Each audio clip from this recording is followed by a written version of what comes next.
in Perryville. Now the markets, brought to you by JBL Financial. Tune in to Straight Talk on Retirement Saturday mornings from 9 to 11. At close, the Dow down 593 points at 48,908, NASDAQ down 363 at 22,540, and the S&P 500 down 84 at 6,798. Now let's throw it to Paul for KTRS Sports and Traffic. Steve, number 5, Illinois basketball demolished Northwestern 84-44 in Champaign. The Illini extend their winning streak to 12 with a trip to Michigan State coming up on Saturday. And the Blues rallied with 2 third-period goals to tie the Stars in Dallas, but Jamie Benn would score to snap the deadlock 5-4 with just 23 seconds to play. The note hits the Olympic break with 3 straight losses and defeats in 8 of their last 9. I'm Paul Kopsky from the Royal Banks of Missouri Sports Desk, and now on to traffic. No problems on the roads right now. We just have one construction note. Northbound lanes of 270 near 64 will shift for construction starting tonight. Crews will close up to 2 additional northbound lanes on 270 near 64 overnight, Thursday and Friday.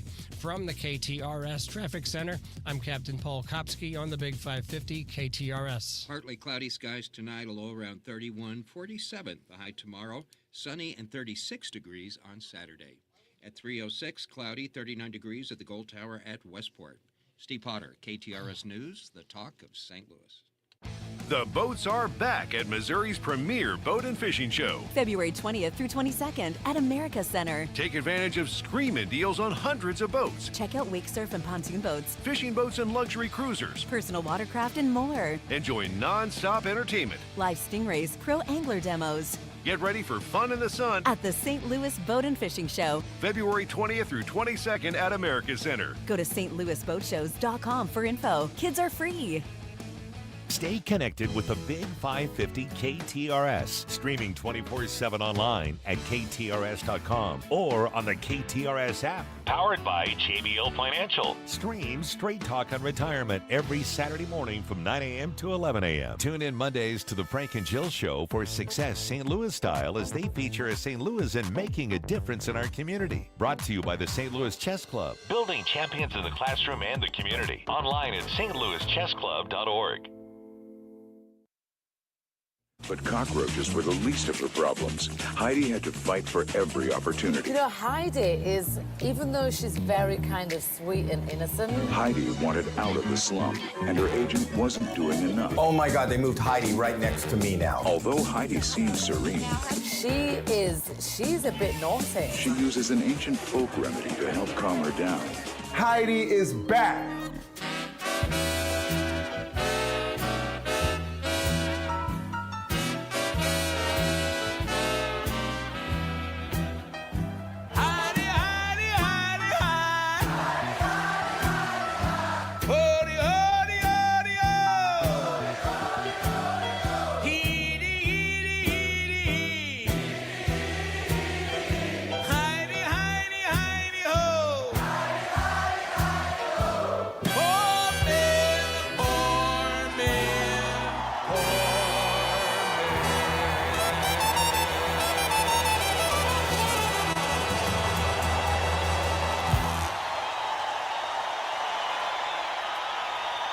We'll kind of just let the cheers go for a second. I mean, we could act like it was for us, or we could act like it was for Bob Ramsey, who went into the St. Louis Sports Hall of Fame last night. I want to hear all about it, but first, let me just tell you what we have coming up. We're going to talk to Max Foisey about movies, and today we're doing some of the best remakes. I was thinking Star is Born immediately. I loved the most recent one. I mean, and multiple times, so that you compare and contrast all the different takes. Absolutely. But there's so many good ones. Yeah, I have one. I'm going to save it for the Okay, Max save deal. it. So we're going to talk about that. Here's the problem. Sometimes I don't know that I'm watching a movie that had already been made once or twice before. Yeah, same thing with music covers. Absolutely. But if that's the one you like, then it doesn't really matter. So maybe it'll be educational. You'll find out one of your favorite movies is actually a remake. So that's coming up in 3 o'clock. In the 4 o'clock, I'm assuming this is going to be a really interesting conversation, as it always is when we have authors in. But Gregory O'Malley is a historian and the author of The Escapes of David George, An Odyssey of Slavery, Freedom, and the American Revolution. A lot of times when we talk about slavery, it's at a different point in time. It's that antebellum South and the plantations and all that. Yeah. He is offering another view. And so we'll talk to him coming up at 4:20. We'll check in with Alex Stone and get the latest on Nancy Guthrie. And then the 5 o'clock, a lot of things happening when it comes to presidential power. So we will talk to our favorite SLU constitutional law and presidential powers professor, of course, our KTRS legal analyst, Mr. Greg Willard, to kind of clear up some of those things. We got some entertainment news, and then we'll wrap this show up with some random. So how was your big night? Give us a little play-by-play. Well, I don't want to belabor it too long, but it's really nice of you to mention it. It was really an honor, and it was just a fabulous evening. They had the St. Louis Sports Hall of Fame had it so organized. It was at the great venue of the Missouri Athletic Club. I just felt like they did everything right. And then to be in the company of some of these real Hall of Famers like Mike Jones talking about that longest yard Super Bowl. Oh, my gosh. Pat Maroon talking about the 2019. You're in good company, my friend. It was unbelievable. Here's a full circle moment that meant a lot to me. Back in the 70s, there was a pro softball league, women's softball league, and we had a franchise. That was my first job out of college, doing the play-by-play for the St. Louis Hummers. Wow. They got inducted into the Hall of Fame. How cool is that? And to have them up on the stage and introducing them and doing all that was, like I say, full circle and really, really cool and fun. And what a great moment to kind of go back in time. I bet some of you had some, just remember this, or how about that play? Yeah, well, and I said this last night. I've said it before. The Hummers center fielder, our center fielder, Patty Gensler, a native St. Louisan, is the best ball player I've ever seen. Really? Regardless of league or gender. I love She's that. just the best. Think of a big leaguer hitting 400 3 straight years.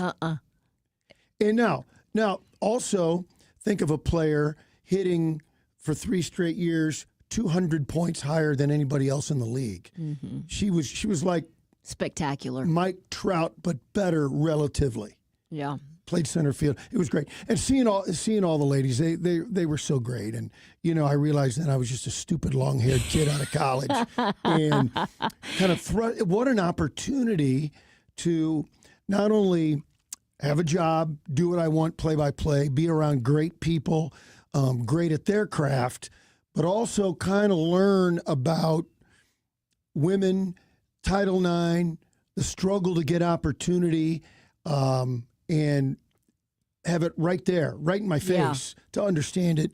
And I've kind of carried that through. It's always been an important subject and just a philosophical thing that I think sometimes we forget in sports. Yeah. And it remains really important to me. So seeing all those things go, it was really neat. So I went after the show. I went down. There was a spot at the table open. Thanks to Mr. Dorsey and the Big 550, bought a table, bought an ad in the program. It was very humbling, and thank you for being there. You're welcome. Frankly, I just wanted to see the MAC on the inside. I wasn't going to throw you under the bus, but I'm glad you said that. And a free meal and free booze. The Yinglings. The Yinglings were free. But I've told this story before. My mom was a teacher and a principal, and she retired. They threw a banquet for her. And I got up and spoke after some of the other teachers spoke about my mom. And I said, look, this is my mom. I know her at home. I have no idea what she's like at work. So to hear all of you guys say these wonderful things about, a part of my mom that I never knew. And that's kind of what it was like seeing Bob get inducted last night. So you made it down in time. Oh, yeah. We were all good. Okay. I make jokes about Bob being the old guy here at the station. By the way, you always punch up. So to see him being honored and like I said, Bob mentioned it yesterday. It's not a speech; it's a conversation. Yeah. 2 chairs and Earl. Didn't you love the way they did that? A great setup. Yeah. I don't ever want to see a speech again. I want to see a conversation. Really nice job. So it was cool to see Bob in his element. A chance to see him doing stuff that I don't get to see. I do love that, and I hate that I missed it, but I'm glad I can kind of relive it. Maybe there's somebody you wanted to thank right now that maybe... Heidi, I've got to filter my conversations with you.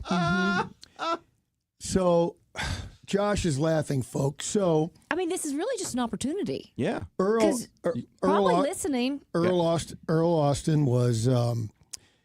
he was kind of running it. Somebody interviews you while you're up there. So everybody knows Earl and I have been partners for 35 years. Well, there's another partner I've had almost 35 years. And as I now mentioned, my family, my sister, a good buddy, the folks from 550, my ball team, my Bud Light ball team. I went and sat back down. Oh, you mentioned the Bud Light ball team. And I sat down, and my wife, Jen, said, "You didn't mention me." And I went, "Oh, bleep." I think I'll be paying for this for a while. Well, would you like another I was going to crack say, at we it? can, right now, you've got your microphone. If she's listening, maybe this is it. Yeah. Yeah, thanks, Jen. Oh, Thanks for being there. that's it.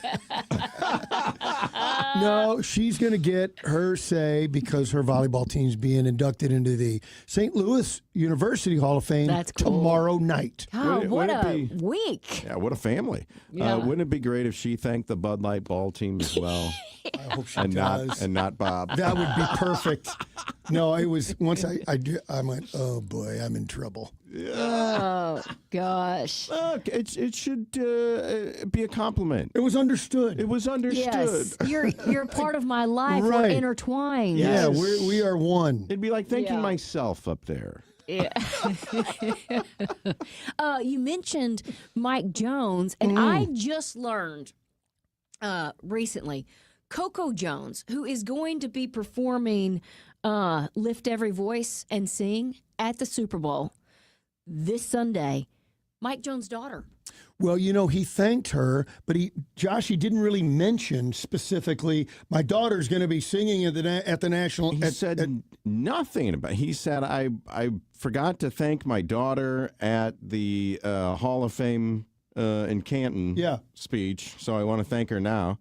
Nothing about But the didn't Super Bowl. plug the big... So Mike and I are in the same boat. We're both in trouble. Yes, you are. But that's going to be fantastic. Yes, it is. I'm really looking forward to that. Charlie Puth is doing the national anthem. And then, of course, one of my favorites, Brandi Carlile, is going to do America the Beautiful. So all of that. I got to find the timeline of when everybody is singing. I know that the prop bets have... some of them, at least, have come out. Josh, are you participating this year in the prop bets, or you're gonna? So I took all my money out What? of my gambling accounts. And did what with it? Are you going straight? I'm just holding it. For what? It's in a holding company right now. I'm trying to trick the gambling sites into offering me, a redeposit bonus. Like, hey, get back in the action for the big game. If you deposit $100, we'll give you 50 free. You're trying to outsmart the house. Yeah, it's been. I did it 3 weeks ago. It's not going so well. Mm-hmm. They have not offered me anything. I never would have guessed that, huh, No, Heidi? never. That's look at the shock. By about 4:30 on Sunday night, if they still haven't offered me anything, I'll just put it all back in. Yeah. The on the anthem, is there a prop bet for somebody making a mistake? Let me see what some of these prop bets. Now, Mistakes? these are some of the weird Super Bowl prop bets. So crazy. So, of course, what color liquid we poured on the winning coach? Classic, right? Didn't I tell you I almost won that one year? Almost as in You lost. horseshoes and hand grenades. Yeah, you almost won it, but you lost. Okay, so the Queen at one of the kids' weddings, maybe it was Harry's, there was a bet where what color her hat would be, and I picked yellow. And it was. And I'm sitting here doing the yard sale, and I'm watching the royal wedding in the background, and she walks out, and I'm like, oh my God, well, I just won. And then I see later subsequent pictures, it was lime green, not yellow. So you didn't almost win. No, You I lost. celebrated. I almost won. And celebrated. Yeah, I celebrated too early. soon. Yeah. So I'm going to bet blue. Okay. I think blue is the smart pick. Wait, I'm going to write these down. Blue is the smart pick there. This is an interesting one. Will Seattle attempt to pass from New England's 1-yard line? It's a 90% certain this will not happen. The last time the Seahawks played the Patriots, Seattle tried this instead of running the ball and cost them the game, which I do not remember. Yeah, Yeah, I I remember the interception. No. I would pass on that bet. Yeah. Who's the running back, the Skittles guy, Marshawn Lynch? Oh, yeah. They're like, why didn't they just give it to the Skittles guy? I like this bet. Josh, you probably will too. Which Bay Area landmark will be shown first? The Golden Gate Bridge or Alcatraz? Ooh. Now, I think they're broadcasting from Alcatraz, so Oh, really?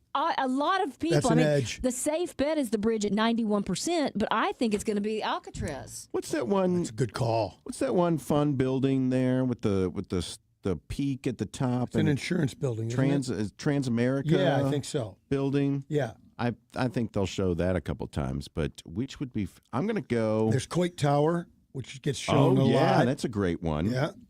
I'm going to go with Alcatraz. Okay, yeah. We're all three on that one. All right. Who will the MVP mention first in his speech? I mean, not Bob's wife. No, not Bob's wife. Please, what would I have to pay him? The Bud I would Light do it. men's baseball team. Oh, boy. God, you've got teammates, you got the city, the fans. I'm gonna go God. I think that's I'm the gonna take that safest bet there. Safe bet. Yeah. Josh, we started to get into this the other day, and then we didn't get to it. The worst halftime shows of all time. Well, here's the thing. Here's what you guys don't remember. The marching band Up and Up with People early Super Bowl halftimes. Okay, but those are rough. Yeah. The addendum on this one is of the modern era. Oh, wait a minute. I'm not in the modern era? Well, no. And neither are Up with People. Does anybody remember them? Yeah. They seem like a cult. You're saying best or worst? These are the worst. Was Up with People a cult? Was that some It sort of sure weird seemed cult? like it. Yeah.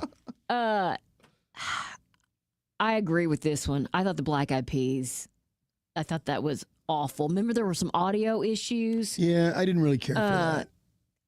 That was 2011. And then Slash and Usher came out, but nothing was good about it. It didn't seem like anything fit quite right. it Like was it was like a half a turn off. Yeah, it was really odd. I do not remember this one. The Blues Brothers in 1997. I don't like the Blues Brothers.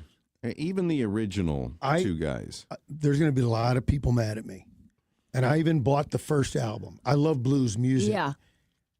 I thought the Saturday Night Live bit was tremendous. True. And then after that, it was... What are we doing? Yeah. You're trying to stretch it out too much. And in much. the movie, I think there's some really good moments, but it feels a little overrated. And it did. And when they did it, John Belushi was dead. And Jim's great. I think he's a marvelous actor, a good career, but it's not the same. Dan Aykroyd, John Goodman, and Jim Belushi. Yeah. I didn't realize John Goodman. ZZ Top and James Brown were there too. Huh. They should have had ZZ Top do it. Yeah. Or James Brown. Or James Brown. All right. Feel Now, good. I disagree with this. Okay. I know that the Janet Jackson was, the wardrobe malfunction. Infamous. But I do not think it was one of the worst. I don't think it should be on this list because I agree. thought the performance, I thought the halftime show was great, minus that. I thought it was all good. I was very pleased But with the all wardrobe around, I'm malfunction. surprised they put this on the list. Yeah, I agree with you. I thought it was fine. And all of that said, you've got Janet you've got Justin. Yeah. I forgot that Diddy was in there. Uh-oh. That Nelly was part of it. Kid Rock and Jessica Simpson. No, I thought it was pretty good. Maybe not my favorite, but it was not one of the worst. Very representative of a good halftime show. I don't have the list in front of me, but is the Who on there? Because I love the Who, and that was in that period where they were getting the Who and U2 and the Stones and doing their classic rock phase. But Roger Daltrey, even 20 years ago, does not have the voice for those songs. I think sometimes I'd mention ZZ, for the halftime thing, if you don't have something, air quotes, that's a show. Right. Just standing there and singing 3 or 4 of your songs, which is cool, but you kind of expect at halftime a show. A show. And that's why I liked the Katy Perry. Katy Perry halftime is in my top 5 because she's riding a lion. You know, the left shark is up there. There's beach balls. I thought that was a show. It was a show. I didn't love it, and that's why you go back. I just think because it was it was great music doing a song, and the showmanship of Prince. Yeah. I think that's my tops anyway. The Prince was unbelievable. I would agree with that. Okay, to round out kind of the worst, I forgot this one too. The Disney halftime shows. Do you remember this in 91, 95, and 2000? I must have blocked them out. The first one featured New Kids on the Block. The second had Tony Bennett and Patti LaBelle. Oh, I do remember that. And then the third one was headlined by Phil Collins, Christina Aguilera, and Enrique Iglesias. I vaguely remember those two. Yeah. I don't know if worst, but nothing memorable. No. It tells you really, though, where we've come back to the production. Marching bands part to of it. This. Yeah. And then a lot of people say that the worst halftime show of the modern era, Maroon 5. I don't even remember that. That was just 2019. I think the only thing I remember about that is afterwards, because Adam Levine took his shirt off. Afterwards, people were making fun of all of his tattoos. Wasn't there a bet on that, how long he'd keep his shirt on? I thought that was one of the prop bets back in the day. Wait, is there for Bad Bunny, when's 4 minutes in, Bad Bunny takes his shirt off? Yeah, maybe. Or will he take his dress off? Yeah, maybe. And do we know who's coming out with him, or is that all surprises? All surprises. At this point, a lot of times they say ahead of time, but sometimes it is a surprise. I don't get the preview outrage of Bad Bunny. We've talked about him on the show before. I love it when he's on Saturday Night Live. I wouldn't go buy any of his music, but it's pretty good. Yeah, I agree. And he is so funny, self-deprecating, and I think if he wants to, he'll probably get acting roles. Yeah. Moving forward. Yes. I think he's good. I thought he was fantastic at it on SNL every single time. So, I kind of agree with you on that one. I hate to say this because I've got an anecdote about finding out that I was old. When I was driving down to the event last night for Bob at the NAC, the whole time I'm like, where am I going to park? Yeah, that's your friend. And my parents have said, oh, I want to see the Eagles at Enterprise, but we don't know where we're going to park. And I'm yelling, well, you'll figure it out. Find a space. And I'm driving down there, and I'm like, I don't know where I'm going to park. I'll just go home, I guess. No, I'm already halfway.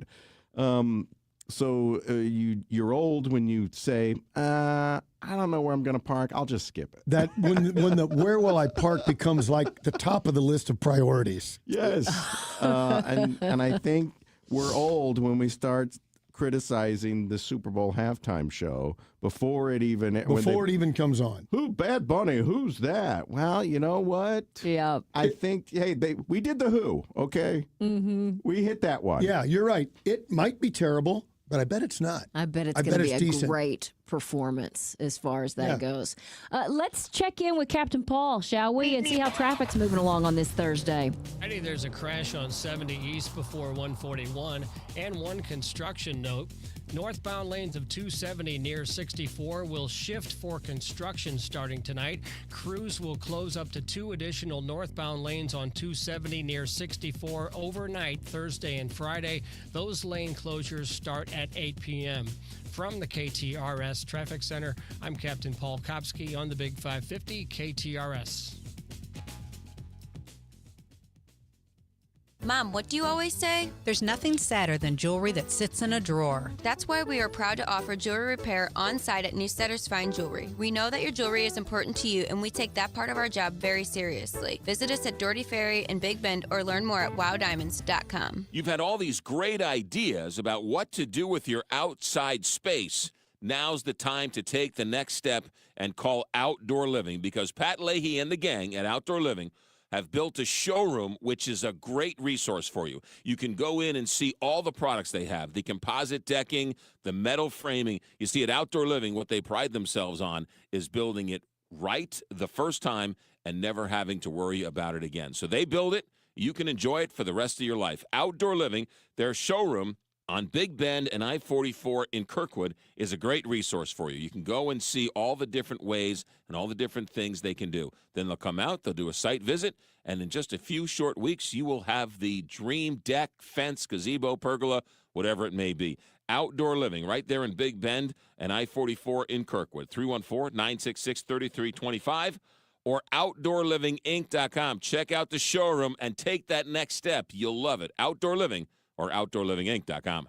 John Beal Roofing has been proudly serving homeowners and businesses in the St. Louis metro area on both sides of the river in Missouri and Illinois for over 3 generations. A dependable roof begins with a team you can count on, and that's exactly what you get with John Beal Roofing. Recognized as one of Roofing Contractor Magazine's top 100 roofing companies, John Beal Roofing offers 24/7 emergency service and industry-leading warranties, including a lifetime workmanship warranty for total peace of mind. From upgrading an aging roof or completing a full replacement, the team at John Beal Roofing delivers solutions that are built to code, built to last, and handled with expert care. John Beal also responds quickly with reliable storm damage services backed by decades of experience and 24/7 emergency support. Get started today for expert service and a free, no obligation estimate by calling 1-800-NEW-ROOF. That's 1-800-NEW-ROOF. It's February, and we all know what happens in February, Valentine's Day. Instead of hitting the expensive spots that limit selections and hike up prices, consider spending the evening or morning in the casual comfort of Gingham's Homestyle Restaurant. Why make Valentine's a nighttime thing? Gingham's is open 24 hours, and everything on our extensive menu is available day or night. With the weather we've had, there's nothing better than a hearty breakfast or a hot bowl of soup, a great homestyle meal, and a piece of pie to top it off. Make it Gingham's this February and visit us at ginghamsrestaurant.com. When you go and get your car washed, do you really care which car wash you go to? Yes, because not all car washes are created equal. Country Club Car Wash is the local family-owned and family-operated car wash since 1989. All these other ones that are popping up, they're all run by out-of-town hedge funds. Keep it local. Keep it great. Touchless car washes, no brushes, inside and out. 5 area locations, Country Club Car Wash or cccwstl.com. Schrader Funeral Homes and Crematory, St. Louis's oldest family-owned funeral home, offering complete funeral, burial, and cremation services, including an on-site reception center and crematory. 150 years of serving St. Louis families. Visit them at schrader.com. Every year, at least 15,000 people in Missouri die from it, leaving behind children, spouses, mothers, and fathers. It's the #1 killer in Missouri. It's heart disease. There is good news. Heart disease can often be prevented, and the Big 550 wants to help with KTRS Red. All this month, American Heart Month, the Big 550 will help improve your heart health with simple changes you can make now to help lower your risk of developing heart disease. Changes like losing weight, learning how to stop smoking, drinking in moderation, watching what you eat, and becoming more active. Don't become a statistic. Become heart healthy all February with KTRS Red. KTRS Red is presented by Schrader Funeral Home and Crematory, McKnight Place, Missouri Department of Health and Senior Services Heart Disease Program, and Wise Woman Program. You're listening to the Heidi Glaus Show with Josh Gilbert and Bob Ramsey on the Big 550 KTRS. What's on at the movies? What's on at the movies? And now it's Matt's on Movies on the Heidi Glaus Show. Here is KTRS's very own movie guru, Matt Squeezy on the Big 550, the movie talk of St. Louis. I don't know about you guys, but sometimes it feels like Hollywood is out of new ideas and only do remakes. But there have been a few great remakes, and Max Foisey is here with what he considers some of the best. Hi, Max. You know, remakes and sequels have been around in filmmaking since the very beginning of movies. And so it's not a new thing to have a remake or a sequel. If something is successful, people want to see more of those characters. So I don't think it's Hollywood is out of ideas. I think that... you know, and there have been some wonderful sequels. I mean, they wouldn't keep making them if we didn't go to the box office to see all of them. And there's been some wonderful remakes as well. I did hear a little bit of your guys' conversation earlier today. I was finishing up editing the movie show for this weekend, but I did hear you guys talk about sometimes you watch a movie or you listen to a song and you don't know that it's a remake. And I try to put some of those down on my list. There's also, you get in the weeds a little bit about what exactly is a remake. Like, for instance, if I said one of the most iconic remakes of all time is from 1939 and it's called The Wizard of Oz, you would say, well, that's not a remake, except there was a silent movie version of Frank Baum's Wizard of Oz that not a lot of people saw. And most people saw the Dorothy Gale, the MGM version first. You could say, well, is that really a remake of the silent picture or is it another adaptation of the books? Case in point, pretty soon on HBO, we're going to have new Harry Potter tales. Are those remakes of the movies or another adaptation of the books? Can you give me a... So you got to make a judgment here. Tell us, Judge Foisey, what are we going to do? Give us a definition. I think if you're talking about movies, I think it's safe to say that people who are going to engage with this HBO series would deem it a remake of the movies, even though you're just adapting a book. The reason why I wanted to do this subject is because pretty soon Emerald Fennell has her adaptation of Wuthering Heights. One of my favorite books. I just reread it last week for the third time in my life. I love that book. And she said that she put the quotation marks around her movie's title, Wuthering Heights, because it's just her version of the book. It's kind of impossible to adapt. So is that a remake of Laurence Olivier, or is it just an adaptation of the book? Great point. Well, here's the thing. Many moviegoers aren't necessarily readers. So going to the original story, I think we got to take it out of the equation because of the majority of people. Depending on the project, I suppose, because I think a lot of Potter fans did read those books. That's a good. Yeah, you're right. You're right about that. Hunger Games fans or Twilight fans. I mean, those books are all very popular. So but as far as some of the ones I have here, are the Avengers movies remakes? I mean, they're adaptations, but they hadn't been made yet. So I mean, they're not. I mean, there are sequels right now, but I mean, in the years to come, if we have a new Captain America, so the newest Avengers was a continuation, not a remake. They're all sequels. It's all one big long story. The ones that popped into my head first would be a couple of well-known ones, not just Wizard of Oz, but the Maltese Falcon.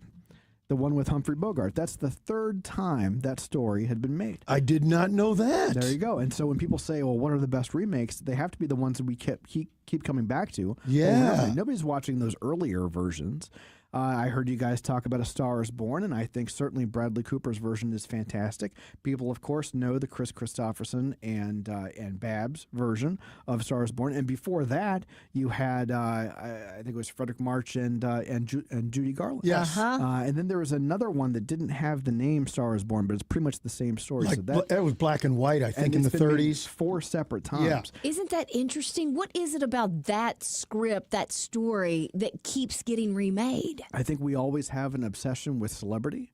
And we were just talking off the air about the intoxicating nature of being next to someone who is on that world stage. And I think that keys into that story about somebody that you are supporting, and all of a sudden they belong to the world now and not you. Quick nerd note about Star is Born, that they originally, Streisand originally wanted Elvis to play that part. But Colonel Parker got involved and blah, and said no. blah, blah, blah. Wanted more money. Yeah. I did not He would know have that. basically playing himself. Yeah, absolutely. I Yeah. hate that colonel. And yeah. I think a lot of people did. Who gave him that title? Frankly, He did himself. He made it up. He made up his whole history. Yeah. He's a and I'm fascinating. a colonel too. Colonel Josh Colonel Gilbert. Josh sure. Gilbert. Okay, Max, I heard you Yes. talking with Carney today. The most sorry. remade. I know. Were you talking about this? Because you guys were talking about Dracula. Well, last and night Sherlock Holmes. I watched the newest version of Dracula, which is a French production, which stars Christoph Waltz as the Van Helsing type. And I was just commenting that that's such perfect casting. And was he great in it? Of course. I mean, Yeah, he's- well, I'm he's- just saying. Yeah, but I thought he'd already played that role because it just fits him so Yeah. well. But Carney was asking how many times have they made Dracula, but that's public domain, just like Sherlock Holmes. So I think Holmes and Dracula are the two most adapted books out there because they're both public domain. Now you could make your own. You could make a mashup of Holmes fighting Dracula. I if you like would Sherlock it. Holmes tracking him. Yes. Another one that people really love that maybe they don't know is a remake would be Scarface, the one with Al Pacino. This was based on a Howard Hawks film from much earlier. Same kind of story. Of course, the Howard Hawks version, not quite as explicit and violent. You're not going to see a mountain of cocaine in the Howard Hawks version, but similar film. Was it a mountain of speakeasy booze, perhaps? Sure. Let's just say that. Also, another one that people love is Michael Mann's movie Heat, which starred Pacino and De Niro. He did Ashley Judd. Exactly, Ashley and Natalie Portman. Mm-hmm. He and Val Kilmer. He did a made-for-TV movie called L.A. Takedown, and it had a lot of the same storylines, a lot of the same characters. He wrote that, and then years later, after he got his bigger budget, he thought, let me do this as a movie. So Heat is actually based on his own TV movie, which is based on a book, and there's a second book, and which he wants to make into a movie now. And are they going to get it done? I don't know. The rumors. I mean, I've heard that Adam Driver is attached. I don't know. He wrote the book. The book is out. Yeah, but I don't know if he's going to be able to. The book's good. I read it. Oh, you read it? Yeah. Oh, nice. I love Michael Mann. He's I do fantastic. Another one. Let's go with comedies. Let's go with a really funny comedy starring Steve Martin and Michael Caine and Glenn Headley called Dirty Rotten Scoundrels. I don't know. Your mileage may vary. I thought this was very funny. I don't know if you guys saw that one. I thought it was okay. About a couple of con men. Lot of when I went online to read about this, and a lot of people were like, that wasn't really funny. I thought it was really great. Maybe I was a kid when I saw it. I don't know. I only remember the trailer, and there was a scene where he asks if he could go to the bathroom, and oh, sure. And then he just goes, thank you. And he just did it right there at the table. It's very true. That is what happens. Thanks for telling us about good that. gag. Well, that's a remake of a film called Bedtime Story, which starred Shirley Jones, David Niven, and Marlon Brando, and same kind of story.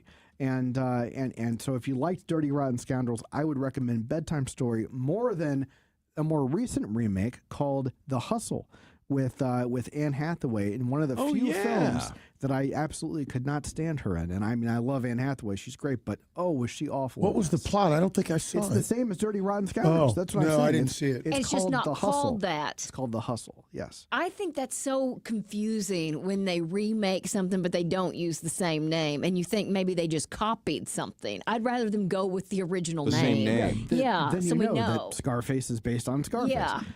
So this one is a bit of a stretch, but I was unaware of this one until a friend of mine pointed this out to me. We've all seen the comedy Airplane. Yes. And we've all laughed at that movie. Very, very funny movie. I knew it was making fun of all the disaster movies like Airport and all of that kind of stuff. I didn't realize it's a comedic version of a movie called 0 Hour. And you can watch this movie. I rented it on Vudu for like $3. It's black and white. It is the exact same plot, except without the jokes. I'm talking about an airplane that loses its pilot because of food poisoning, and it's the same exact plot. That's And the amazing. air traffic controllers trying to talk them down. Is the nun there with the guitar? I think so. It is, and I couldn't believe it's almost fun to watch 0 Hour because you're thinking you can. There's the joke. You supply all the jokes when you're watching it. What about I gotta check that out. Beaver Cleaver's mom, was she? I don't think that's. They didn't have anybody talking jive. They did not. And then for my two favorite remakes of all time, of course, knowing me, they're a bit in the horror genre. One would be David Cronenberg's The Fly, which, of course, is a remake of the Vincent Price movie. You like it better? I love the Vincent Price movie. It's very, very good. And I like that ending, which is terrifying. Terrifying. But I like how in Cronenberg's movie, the love story works and it's tragic. Like, that's true. You're right. That's a hard thing to do with like this body horror. I'm turning into an insect movie to actually make you care about Gina Davis and Butterfly. Did they ever date? They were dating. Okay, because I don't know why I thought that, but she had a thing dating. For insects. For wings. And then my all-time favorite remake would be from John Carpenter, and it is his version of The Thing from Another World, which was based on a short story called Who Goes There, and it's simply called The Thing. And this movie has Keith David and Kurt Russell, and it was a notorious box office bomb when it was released. It made no money at all. And whenever you watch anything set in the 80s, every teenager has The Thing poster on their wall. And guess what? They wouldn't have, because they weren't making those posters because nobody liked this movie. And I think it's the all-time best updating of any story because it is claustrophobic and frightening. It really is. The special effects are wonderful. Call. And yes, I absolutely love that film. Well, that's interesting. I thought for sure True Grit was going to be on there because didn't True Grit? I just wrote it down. But here's the thing. I don't know which one's better. Well, it would have been on there if I really loved Westerns or loved John Wayne, neither of which are my cup of tea.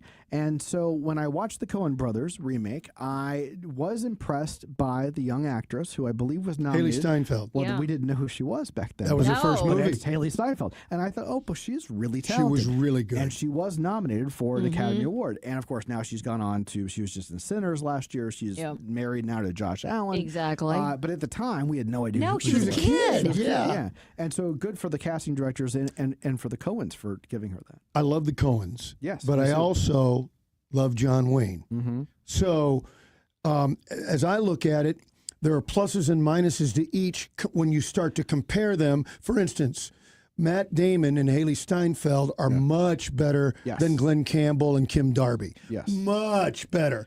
But there's a small character actor in the original True Grit, the actor Strother Martin. Oh, yeah. In the 60s and 70s, the best character actor. What we have here period, is a failure to communicate. Oh, yeah. And nobody could duplicate him. Yeah. And then it's Jeff Bridges is maybe a better all-around actor, but Duke is Duke. So whoever you pick, and my point is, so to say, well, one's a better remake. Right. It's debatable. When I watched the Coen's version, I actually saw that version first because I'm not a big Western fan. And I saw it and I thought it was just fine. And then I went back and watched the Duke as Rooster. I probably enjoyed that one more. But I never watched the sequel, Rooster Cogburn. Oh, terrible. That's what Don't I heard. ever watch That's it. what I heard. Don't ever watch it. I probably enjoyed the original one more. I love to hear that. Yeah. So you've seen them both, and you know what I'm saying about I watched them backwards, though. So. But that doesn't matter, I don't think. Yeah. Here's what we really learned from it. And I read the book. It's a great story. Yeah, it is a great story. And so it'd be hard to mess it up. And I thought both were really good. All right. This is kind of the reverse. Is there a movie, and maybe you have to sit and think about it, is there a movie that you wish they would remake? Oh, wow. Maybe because the graphics were terrible, the effects were awful, yeah, still a great story. Those are the best ones to remake, are the ones where if you can watch something from 20, 30 years ago and you think, boy, this has a lot of potential, but they didn't quite get there. I can't think of any right off the top of my head. But. I got two. The most disappointed I've ever been going to a movie. City Heat, Clint Eastwood and Burt Reynolds, the two biggest box office guys. And it was a mess. Was it just the script was a mess? The script was terrible. They changed directors midstream. You can tell it. It was embarrassing. Yeah. It was so bad. But how are you going to remake it? Yeah. You can't remake it because you'll never find two stars like that. Yeah. And so, what's your other one? What was my other one? I'm sorry. I would forgot. say it's funny because it's coming out soon, but I would say if you read Wuthering Heights, there are 2 parts to that book. There's Kathy and Heathcliff, and then there's The Next Generation. That's only been fully adapted once with Ray Fiennes and Julia Binoche. The rest of those adaptations have only done the tragic love story part. And having just reread the book, I thought, a way to do this would be start with the second generation where you have cranky Heathcliff and you don't know why.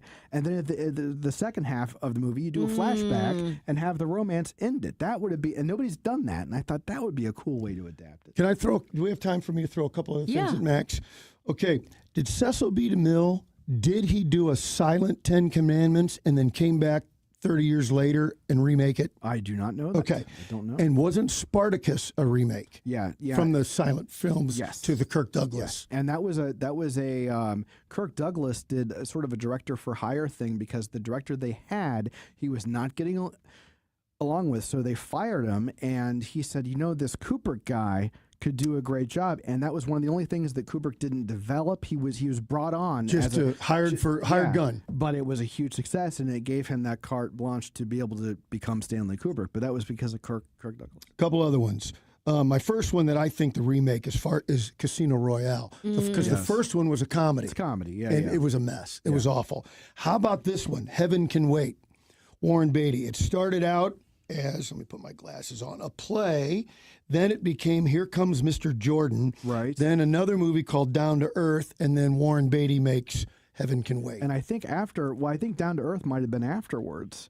Because didn't they do that with Chris Rock? And I think that was the same that story. is a remake of the one from 1947. Okay. Oh wow. Yeah, isn't that crazy? Yeah. Another great story that's been made. And then I have what's my other one? No, I guess that's it. Those are the ones I had. And so and Heaven Can Wait is one from the 70s, one of my all-time favorites, and it just surpassed. And that's what you want to see. If you're going to remake it, do it great. Mm-hmm. And I really love the remake of Scarface because it's telling that same story, but you can watch Howard Hawks and understand why it was made the way it was in that era, and you can watch the 80s excess of the remake. And so I think it tells you about the time period. It does. Yeah.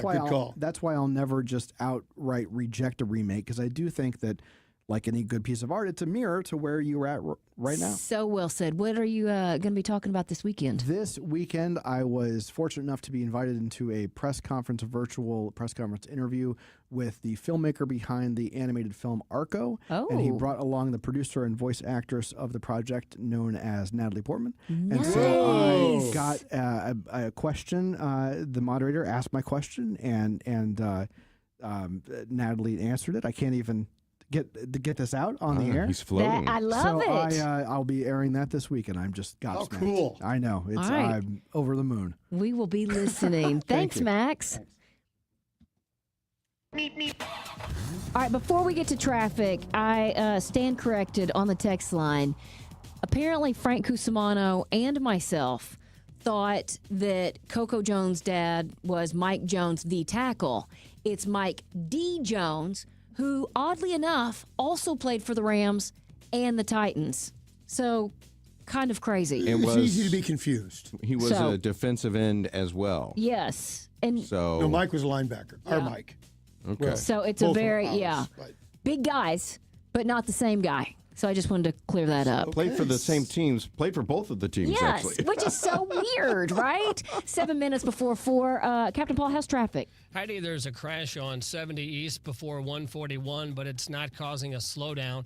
55 South is running slow from Gasconade to 4500 South Broadway. 64 West bogs down in front of Forest Park. There's a stalled vehicle on 64 West past Clayton Skinker, and the signals are on red flash at 64 and McCausland. This traffic report is brought to you by the HBR Home Expo. Get ready for the biggest home expo of the season. The HBR Home Expo is happening February 27th, 28th, and March 1st. Free admission, free parking, pet adoptions, over 180 booths, and a massive $30,000 in prizes. Don't miss the HBR Home Expo. From the KTRS Traffic Center, I'm Captain Paul Kopsky on the Big 550 KTRS. Galmish & Sons have been providing quality heating and cooling services since 1950. They work exclusively with Lennox, the preferred choice of St. Louis homeowners. Call Galmish & Sons for your next Lennox HVAC installation and service. 314-993-1110. I'm Jeff Zufall, Senior Tax Strategist and Wealth Advisor with Capital Advisory Group. Now, more than ever, having a tax strategy to protect and grow your wealth is an absolute must. Every Saturday, Josh Gilbert and I will discuss how you can keep what's yours, because the most important part of your wealth plan is your tax plan. That's Keep What's Yours this Saturday afternoon. Capital Advisory Group presents Keep What's Yours with Jeff Zufall and Josh Gilbert this Saturday afternoon at 4 on the Big 550 KTRS. We sell siding, windows, doors, and decking by the truckload. My name is Julius Krasanik, celebrating 53 years in this business. Our company is Wholesale Siding Depot, and our seasoned customer service group has over 200 years of combined siding, window, door, and decking knowledge. My grandson Elijah says, "Are you kidding me?" The brands that we sell are durable, maintenance-free, and energy-saving. Featuring Anderson, CertainTeed, Viwinco, Provia, Masonite, TimberTech, and others, offering the best selection of styles and colors available in this industry. And better yet, our prices are wholesale every day. Last, our Peace of Mind initiative also includes a free contractor referral service to take care of your installation concerns or needs. You are just one click away from keeping it local, family, and professional. Please visit WSDepot.com. That's WSDepot.com. Hi, I'm Mike Robinson with Robank Properties, and I want your fixer-upper home. It's crazy to spend a ton of money fixing it up when I will pay you top dollar right now. I don't even care what condition it's in. Your trash is my treasure. No inspections, no contingencies, just cold, hard cash. Call me, Mike Robinson, at 314-283-0867. That's Mike Robinson, 314-283-0867, or at robangproperties.com. Staples presents That Was Easy. This year, I'm giving my hair salon a total makeover. Total makeover sounds totally expensive. We updated our logo and colors, so I needed to print new signage, brochures, business cards, everything. Everything will not be cheap. Staples did it all, and I saved $100 on my order. $100? Trim my whiskers, that's a good deal. For everything your business needs to print, let's go Staples. That was easy. Offer valid in-store and online. Ends 1/31. Exclusions apply. Visit staples.com/print for details. Whether it's day or night, hot flashes due to menopause can be unpredictable. That's why there's Veoza, a prescription treatment proven to reduce the number and severity of hot flashes day and night that can start working in as early as 1 week. Based on clinical studies measuring efficacy at 4 and 12 weeks, individual results may vary. Talk to your healthcare provider about what this may mean for you. For moderate to severe vasomotor symptoms or hot flashes and night sweats due to menopause, Veoza can cause serious side effects, including liver problems. Your doctor will do blood tests before and during treatment. Stop Veoza and call your doctor if you have symptoms of liver problems, such as feeling more tired than usual, decreased appetite, nausea, vomiting, itching, yellowing of the eyes or skin, pale stool, dark urine, or stomach pain. Don't use Veoza if you have cirrhosis, severe kidney problems, kidney failure, or take CYP1A2 inhibitors.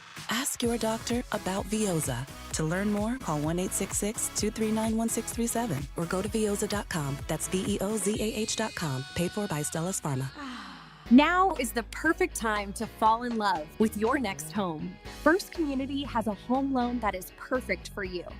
Our Smart Choice Home Loan is a 30-year fixed-rate loan with a great rate. And with a 10% down payment, you won't have to pay for private mortgage insurance. It's home buying made easy at First Community. $1 share deposit required. Must qualify for membership. Loan subject to credit approval. Rate, terms, and conditions subject to change without notice. MLS ID number 684198. Meet me at the Village Bar. Ready for the world's best cheeseburger, homemade onion rings, trashed wings? It's the Village Bar for food and sports. Cards, Blues, Mizzou, NFL. The game's always on. Open 7 days a week in De Pere. Grab your friends, grab a cold beer. We'll see you at the Village Bar. You're listening to the Heidi Glaus Show with Josh Gilbert and Bob Ramsey on the Big 550 KTRS. Back in the days when I was young, I'm not a kid anymore. But some days I sit and wish I was a kid again. Well, Heidi and Bob, back in the day on this date, 1953, I Love Lucy received the Emmy for Best Situation Comedy. Sitcom. Over the next several years, Lucy, Vivian Vance, and William Frawley all received individual Emmys. Desi Arnaz never won an Emmy and was never even nominated. However, he basically created the 3-camera sitcom format that still exists in sitcoms today. He invented it. Yeah, and he is in the Emmy Hall of Fame. There you go. Kelly Ripa on this date in 2001 replaced Kathy Lee Gifford as Regis's co-host. 2001. It's amazing. Yeah. Really amazing. Gosh, that seems like a lifetime ago. Does it? I feel like Kathy at Reg and Kathy Lee were just on the air. I feel like it was yesterday. 25 years ago. It is crazy. Hey, coming up, we've got our headlines, and then we're going to talk to the author, a historian, The Escapes of David George, an Odyssey of Slavery, Freedom, and the American Revolution. It's going to be a good conversation. I hope you stick around.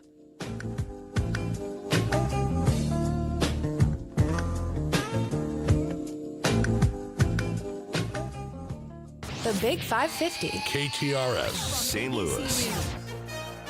I'm Lindsay Davis, anchor of Prime, streaming weeknights on ABC News Live. In Los Angeles, at least 3 people are dead and several others injured after a car crashed into a market in Westwood. ABC's Melissa Dunn is in L.A. The fire responders did get 7 patients, at least, with serious conditions, and now they unfortunately believe that other people were also struck because of that accident. So we don't know, of course, when that car went ahead and careened into that building, what it hit, and maybe it hit some other objects that were nearby. If there was, some trees, decorations that then could have also hit and injured other people. Police say the driver was an older female who lost control, and it was not a criminal incident. In Arizona, there is new urgency in the search for Nancy Guthrie, the mother of Today anchor Savannah Guthrie. Local and federal authorities are working on a theory that Nancy Guthrie was kidnapped and is still out there and alive. Investigators are working to determine if alleged ransom demands are real. Who took Nancy Guthrie remains unclear, according to Pima County Sheriff Chris Nanos. He says they believe she was kidnapped, but no proof of life has been sent. They're treating a ransom letter sent to media outlets as real until they feel otherwise, but they don't know if it's a hoax. Another letter was determined to have been a hoax, and the alleged author of the note was arrested. The sheriff saying, "We have not identified a suspect." Investigators say Guthrie's front door camera went offline at 1:47 Sunday morning. A person was detected on a camera at 2:12 a.m., but because Guthrie wasn't paying for a subscription, there are no video recordings salvageable. Alex Stone, ABC News. President Trump, in a social media post, is renewing calls for a new and stronger nuclear pact with Russia instead of extending the START treaty, which expires today.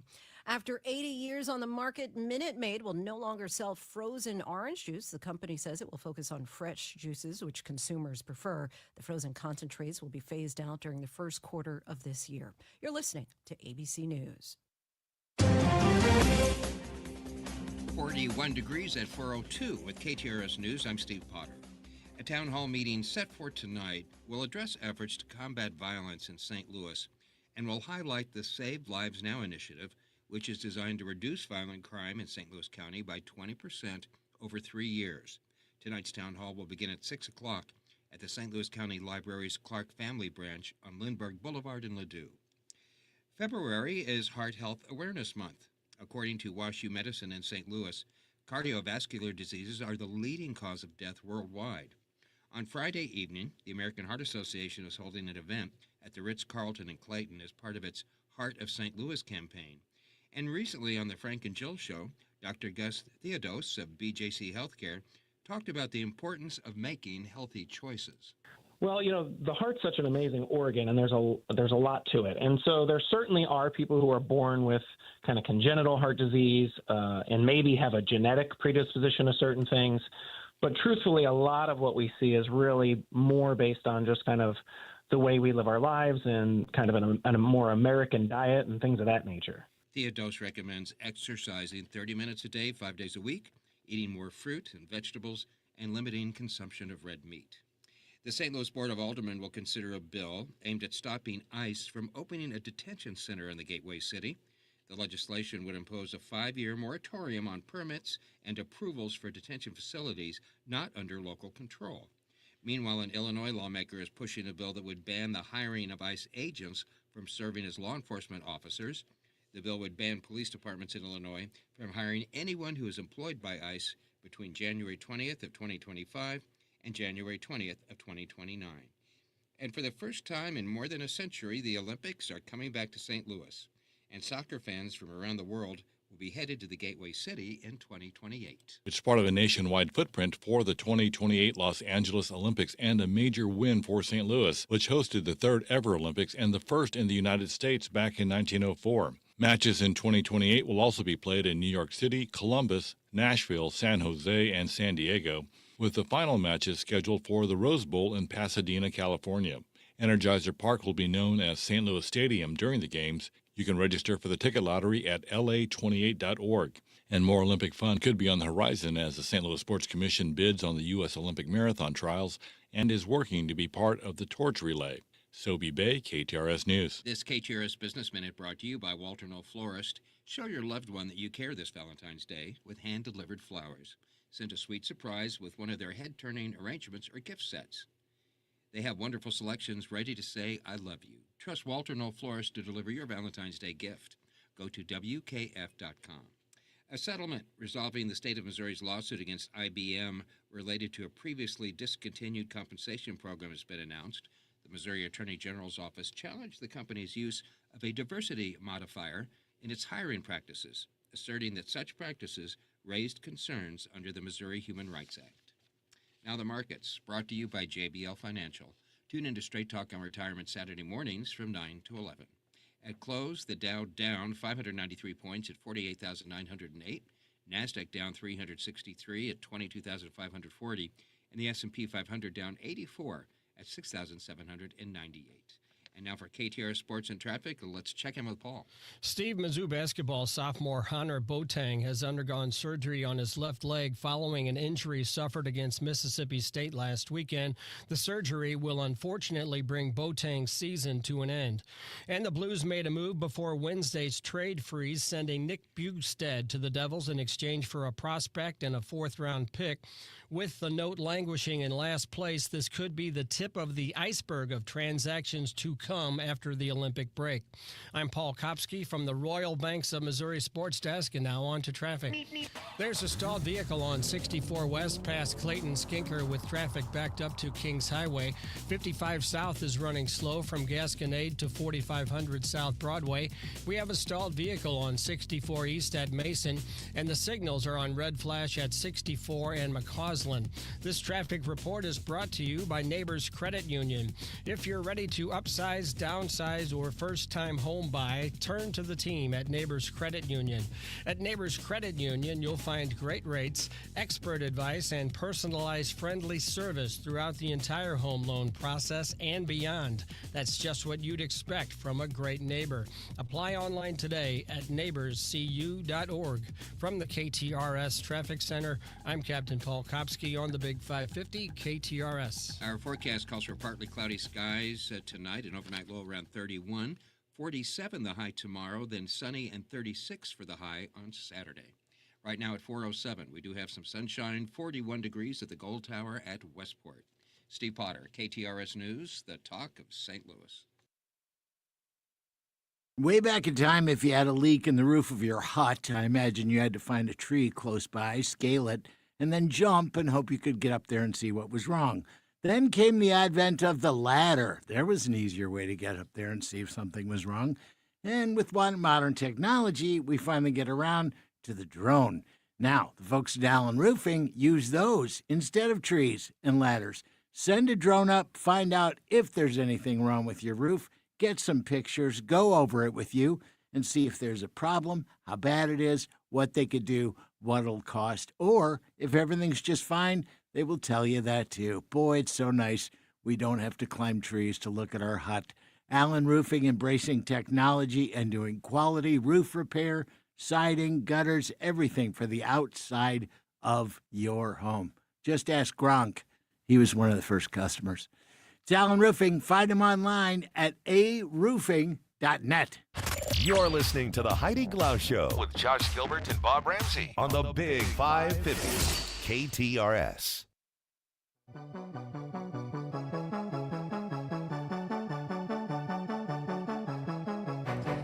Our headlines for this Thursday afternoon, February 5th, the Mexican Barrel House makes its long-awaited debut in Creve Coeur. The restaurant is 4 years in the making.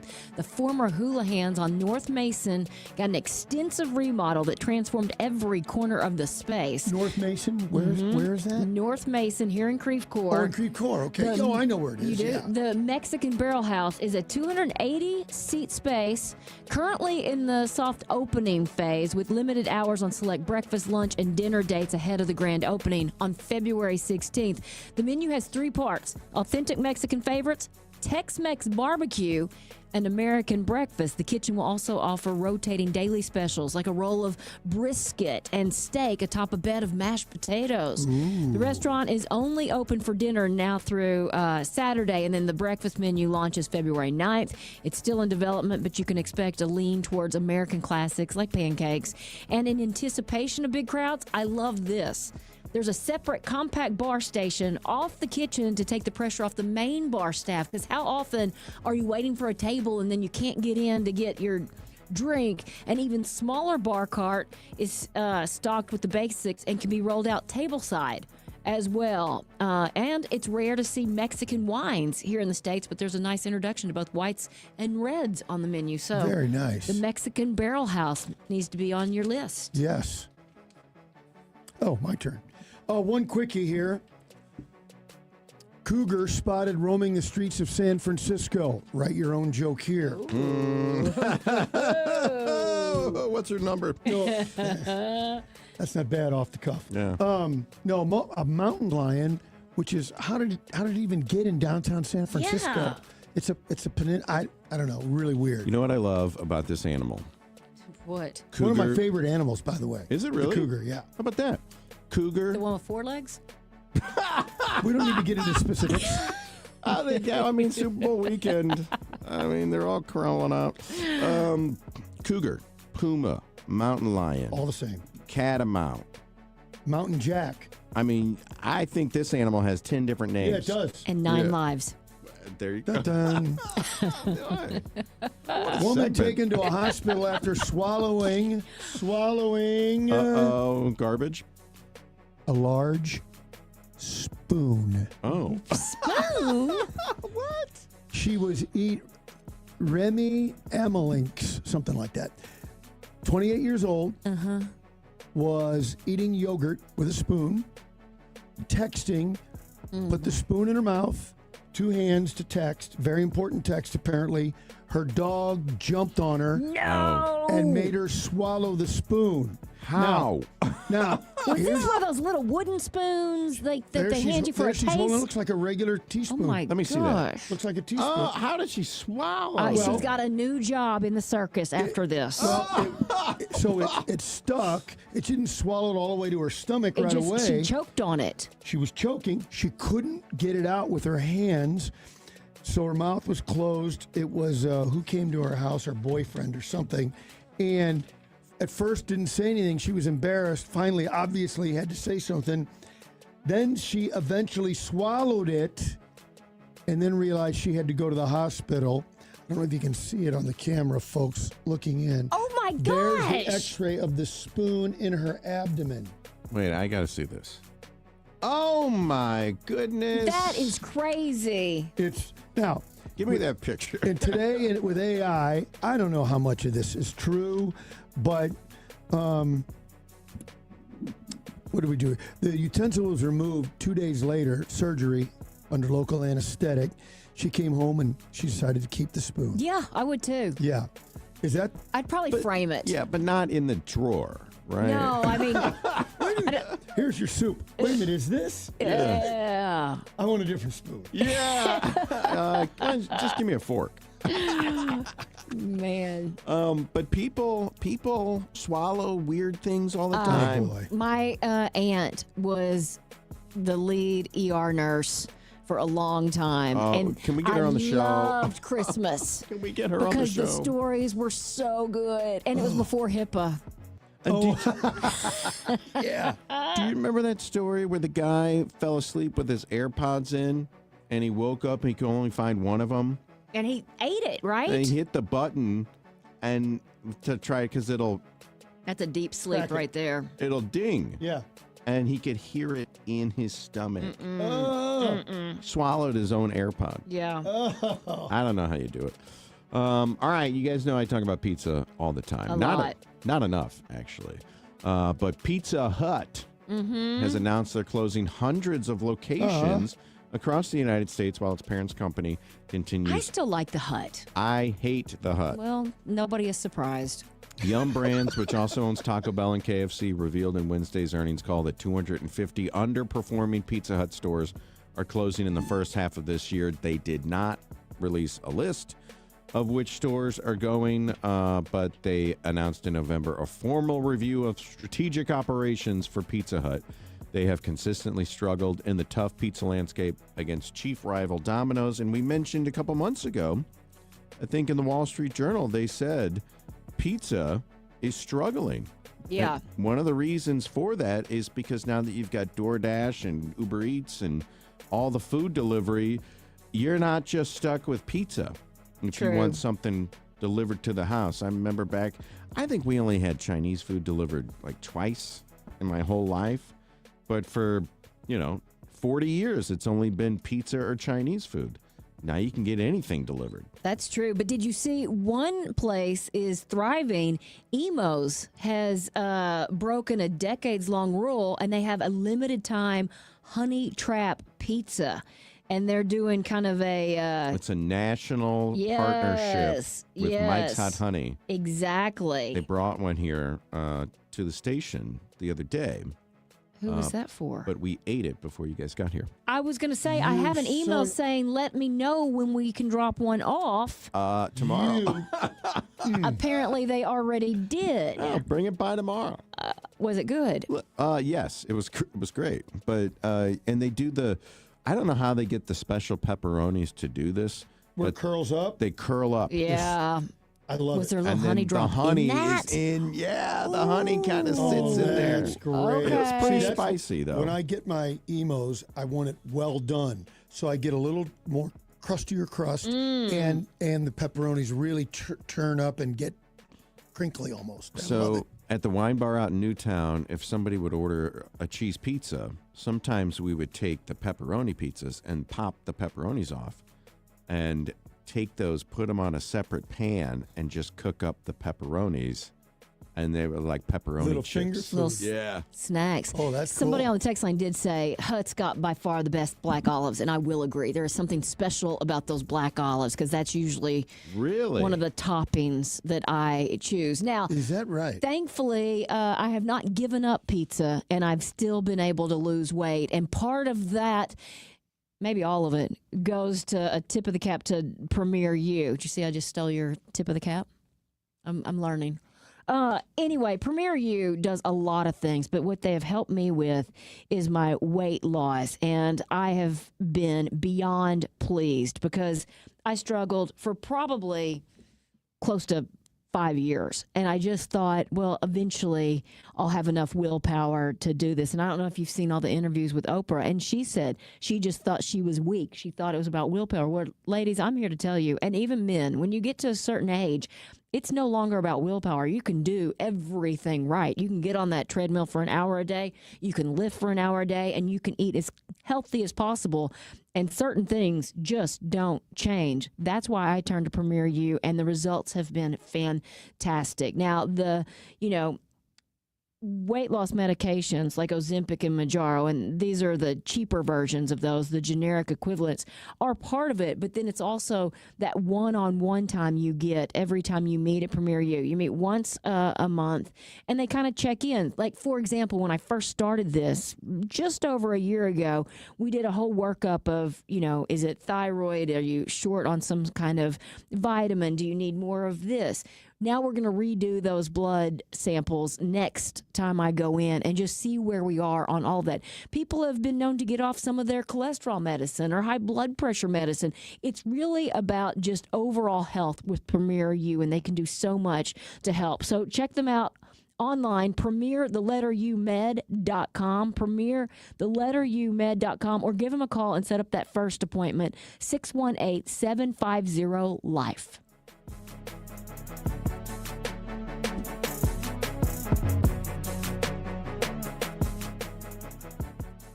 Hey, it's Jill Farmer for Premier Heating and Cooling. When winter hits St. Louis, your furnace doesn't get a day off. And if yours is older, it may be running nonstop and still not keeping you comfortable. Winter has a way of exposing weak links. You're probably paying more and getting less. Or if your home never quite feels warm enough in the winter, your furnace may be telling you something else, especially if it's been around for a while. That's why I want you to call Premier Heating and Cooling. Their technicians go through 5 years of training beyond industry standards. It's Premier standards. Heating your home shouldn't feel like a struggle. Older furnaces work harder and use more energy. If you want lower energy bills and better heat, it's just all around smarter to consider a new furnace. And yes, Premier offers financing, which makes upgrading a whole lot easier. So whether you need a tune-up or you're ready for something new, make your winter a lot more comfortable for your home or your business. Call 636-916-1122.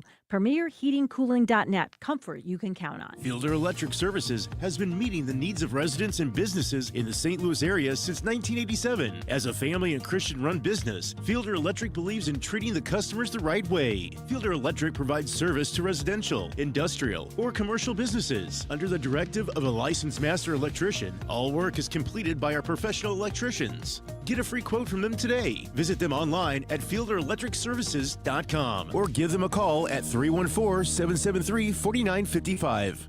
When you want to send flowers to a loved one for a birthday, anniversary, or that special occasion, call your friends at Walter Knoll Florist. Walter Knoll is family-owned and operated and offers custom designs by expert designers. A huge inventory and selection that only the largest florist can offer, with quality and care that no grocery store florist can meet. They have several locations in the St. Louis metro area to serve you. Order online today at WKF.com. That's WKF.com. Walter Knoll Florist, your personal florist since 1883.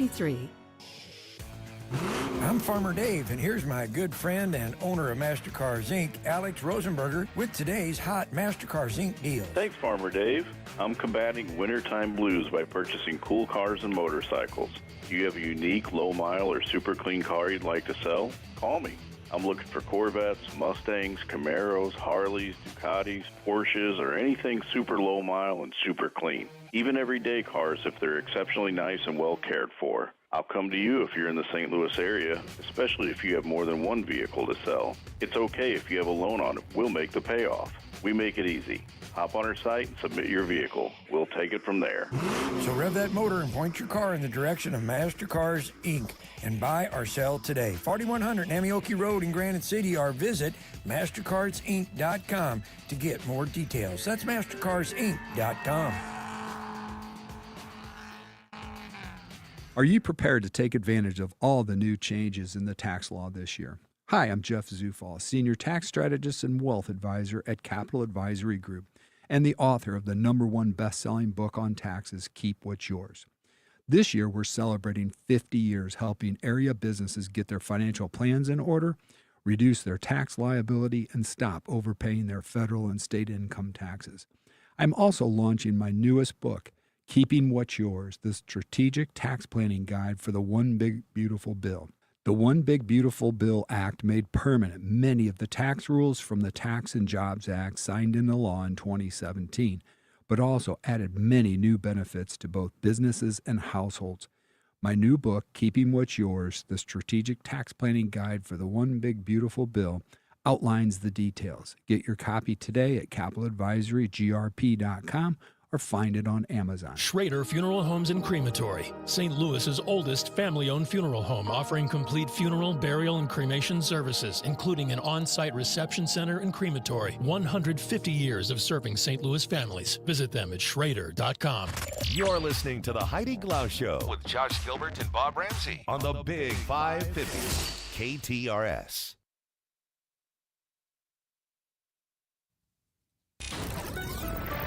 Now it's time for the KTRS Book Club. It's called reading. Top to bottom, left to right. Group words together as a sentence. Powered each week by the St. Louis County Library on the Big 550. Well, you see, I spell them like they sound, you know. KTRS. Well, there are so many great events happening this month that St. Louis County Library to celebrate Black history. And Monday night, the library welcomes historian Gregory O'Malley to discuss his book, The Escapes of David George, an Odyssey of Slavery, Freedom, and the American Revolution. But first, he's joining us. It's such an honor to have you with us this afternoon. Thanks so much for having me. So your book tells the untold experience of slavery during the American Revolution. Why do we not know more about that period? It's such a great question. I think when we talk about slavery in American culture, we often don't realize that usually what we're talking about is slavery in the 1840s and 1850s, right before the Civil War. And that's just because so many of our stories that survive from slavery come from that era when there were free states in the North and people running away from South to North to claim freedom and connecting with anti-slavery activists in the North to tell and publish their stories. So we go back to that era a lot because it's where the best stories survive from. And that's my question. When did slavery really become a thing in this country? They said that George Washington owned slaves, and he was around in the 1700s. So when did slaves first get here, and when did it really become an industry? Yeah, that's a great question. The first enslaved people arrived in what's now the United States in Florida, which was Spanish-controlled at the time, going all the way back to the 1500s. And the first enslaved people arrived in the English colonies in North America that would, the original 13 colonies that created the United States in Virginia in 1619. So it's a very old institution, and it became huge business in the 18th century. So at the time of the American Revolution, 1 in 6 people living in the new United States were enslaved. I like to think of myself as a guy who loves history, but you're so right when you talk about pre-1800 slavery and so many of those stories that are lost. And I don't want you to be too clinical because sometimes when we lose the horror and that part of the story. But so 1619, and we go south. It's interesting the thought process that the colonists would have said, I can make money off this land, but I need people to work for nothing. How do I do it? And that process and how it got started and sort of became, to use Josh's word, an industry, that part is really fascinating. Yeah, it's fascinating and troubling. Yes. But in sort of economic terms, right, what was abundant in North America from the colonist perspective was land, right? Land was fairly easy for them to get their hands on. But getting people to work that land and make it productive was hard. So there was sort of people were the economic input that they were short of. And so it gave them a strong incentive to embrace sort of coercive labor that would keep people working on their land rather than taking up land for themselves somewhere else. And so that was the logic behind indentured servitude, where European people served these long-term contracts. Oh, yeah. And it was also the troubling logic behind slavery. And ultimately, many of the colonists, unfortunately, decided that slavery was a better solution to this problem than indentured servitude even. And Gregory, was it just the rich who had slaves, or did most white people have slaves? It was mostly the rich. There's an element of both, but there were some very, very large slave holdings that were, the privilege of some very, very wealthy individuals. And then there were also, many people who owned just 1 or 2 enslaved people as well. But the most common format was plantation slavery, where there were pretty large land holdings with significant numbers of enslaved people put to work. And I want to get to the stories of David George, which you write about in your book, but this background information I think is important and very interesting because, as you can tell, we all kind of didn't realize it went back that far. But we're talking British America. This is pre-Revolutionary War America. Were there slaves in England at this time, and when did they finally abolish slavery? Yeah, the England and the British Empire were in a sort of tricky position where slavery was mostly introduced to the empire to solve this problem we were talking about before in the colonies, right, where there's abundant land and a desperate search for laborers to make that land productive. Gradually, some of these landowners from the colonies would go back to England and bring one or two enslaved people with them as sort of personal servants and things like that. So it wasn't a mainstay of the economy in England, but eventually there were people enslaved in England as well. Up until in the late 18th century, there was a famous court case in England that called the Somerset decision that made it legally tricky to own enslaved people afterwards. It's a very complicated court decision, so I won't get into the details. But basically, they ended up in a situation where you couldn't be enslaved in England, but you could be enslaved in any of England's colonies. That is interesting. We're talking to historian Gregory O'Malley, who is the author of The Escapes of David George. How did you come across David George? You know, David George isn't completely unknown to historians. I don't make a claim to having sort of discovered the account of his life, but I came across references to it in the work of some other historians. And when I went and tracked down the original source, which is about a 10-page biographical document where David George told his story. By late in his life, he had become a Baptist preacher, and he tells his story in London, actually, to a couple of white Baptist preachers in London, and they wrote down what he said and published it in a kind of an obscure periodical called the Baptist Annual Register. And so he tells the story of his life, and when I went and took a look at that original document, I just became fascinated because his story is absolutely incredible. Share a little bit of it with us. I know he was 19 when he escaped from a plantation. What happened next? Yeah, he was 19 when he escaped from a plantation the first time, but I call it the escapes of David George because he runs away from a number of different settings. And that's really important to the story and why I think it's so revealing about slavery is that he's born on a plantation in colonial Virginia. So he's born in the 1740s, and he runs away, as you said, at 19 in the 1760s. So we're about a decade before the American Revolution. And quite tellingly, he runs south from Virginia. And so right away, we realize we are in a different world than the one we usually think about when we think of slavery, right? We're so used to these stories of escape to the north.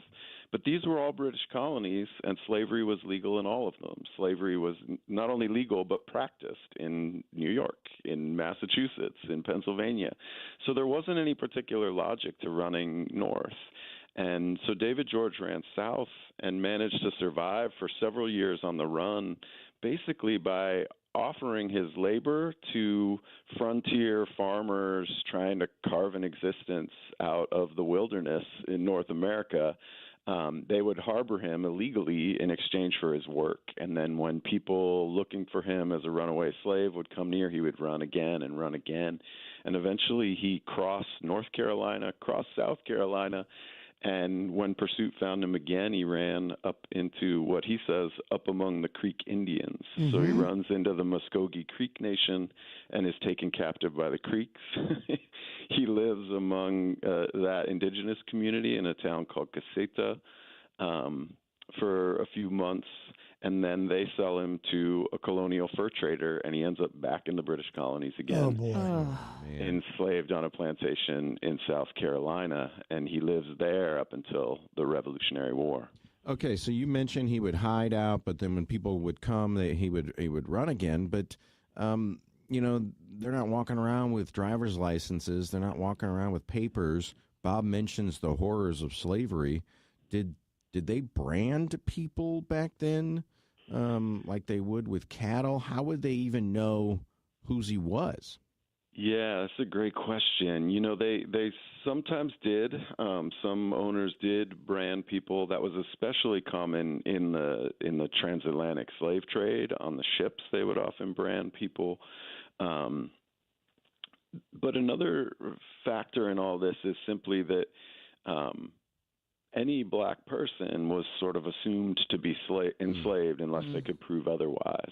So legally, by law, any white person could stop him walking down any road in the colonies and ask to see either a note from his master explaining why he was off the plantation, or papers certifying that he was somehow a free individual. And if he didn't have those, they were legally, allowed to take custody of him and deliver him to law enforcement to be returned to his master. And law enforcement would try to figure out who that master was. But the legal assumption by race was that he had a master. They just had to figure out who it was. Oh, boy. Yeah, and I assume, that this is one of many stories similar during this time. Yeah, I mean, yes and no. There are lots of people who lived a similar existence, but the survival of these stories written down so that we can read them is incredibly rare. And that's why, even though I only have about 10 pages in David George's own words as my starting point as a historian, I think it's incredibly important to try to make the most of that and see what we can learn from his story, because so few enslaved people had the opportunity to either write down or have someone else write down their story. Those stories existed, by the hundreds of thousands, and yet we don't have those stories. Yeah, and I know that he died as a leader of an experimental anti-slavery community. How did that turn out, the anti-slavery community? Yeah, well, one of the things that's fascinating about his story and sort of troubling to us, I think, as Americans, and it's especially important to think about as we're in this moment of the 250th anniversary of the Declaration of Independence, is that the way David George finally achieves emancipation from slavery is by running to the British during the Revolutionary War. So in this moment that white Americans are fighting revolution to claim freedom from British tyranny, as they describe it, David George is running away from the United States to claim freedom in the British Empire. I should be clear, British Empire was not anti-slavery. Slavery was legal in practice there, but just as kind of a wartime policy to undermine the rebellion, the British Army offered freedom to runaways from, as they termed it, from rebel masters. Wow. So colonists engaged in the rebellion were at risk of losing enslaved people this way, and David George takes advantage of that. And he actually leads a mass escape. By that point in his life, he's become a Baptist preacher and organized a congregation that many historians of early American religion consider the first Black Baptist church. And he leads a whole bunch of members of that congregation in running to the British as a group and claiming freedom. Wow. I mean, just a fascinating history that most of us know nothing about. You can hear more from Gregory Monday night at the Clark Family Branch of the St. Louis County Library. He'll be signing and discussing his book, The Escapes of David George, an Odyssey of Slavery, Freedom, and the American Revolution. Doors open at 6. You can purchase his book wherever books are sold. Thank you so much for joining us and enlightening us. Thanks so much for talking with me. It was a real pleasure. It's amazing how much we don't know about history, isn't it? 437. Captain Paul, how's traffic moving along? Heidi, no accidents, just some slow traffic. 64 West is busy from Kings Highway past Hampton. 55 South is running slow from south of Arsenal to 4500 South Broadway. We have a stalled vehicle on 270 West before McDonald, and the signals are on red flash at 64 and McCausland. This traffic report is brought to you by Dents Express. Drive time can be hectic with traffic, weather, and fender benders. Dents Express can help with hassle-free dent removal, minor collision repair, and hail damage repair. Free evaluations, and they take care of the insurance paperwork. They've got 2 locations on Manchester and Baldwin and in St. Charles.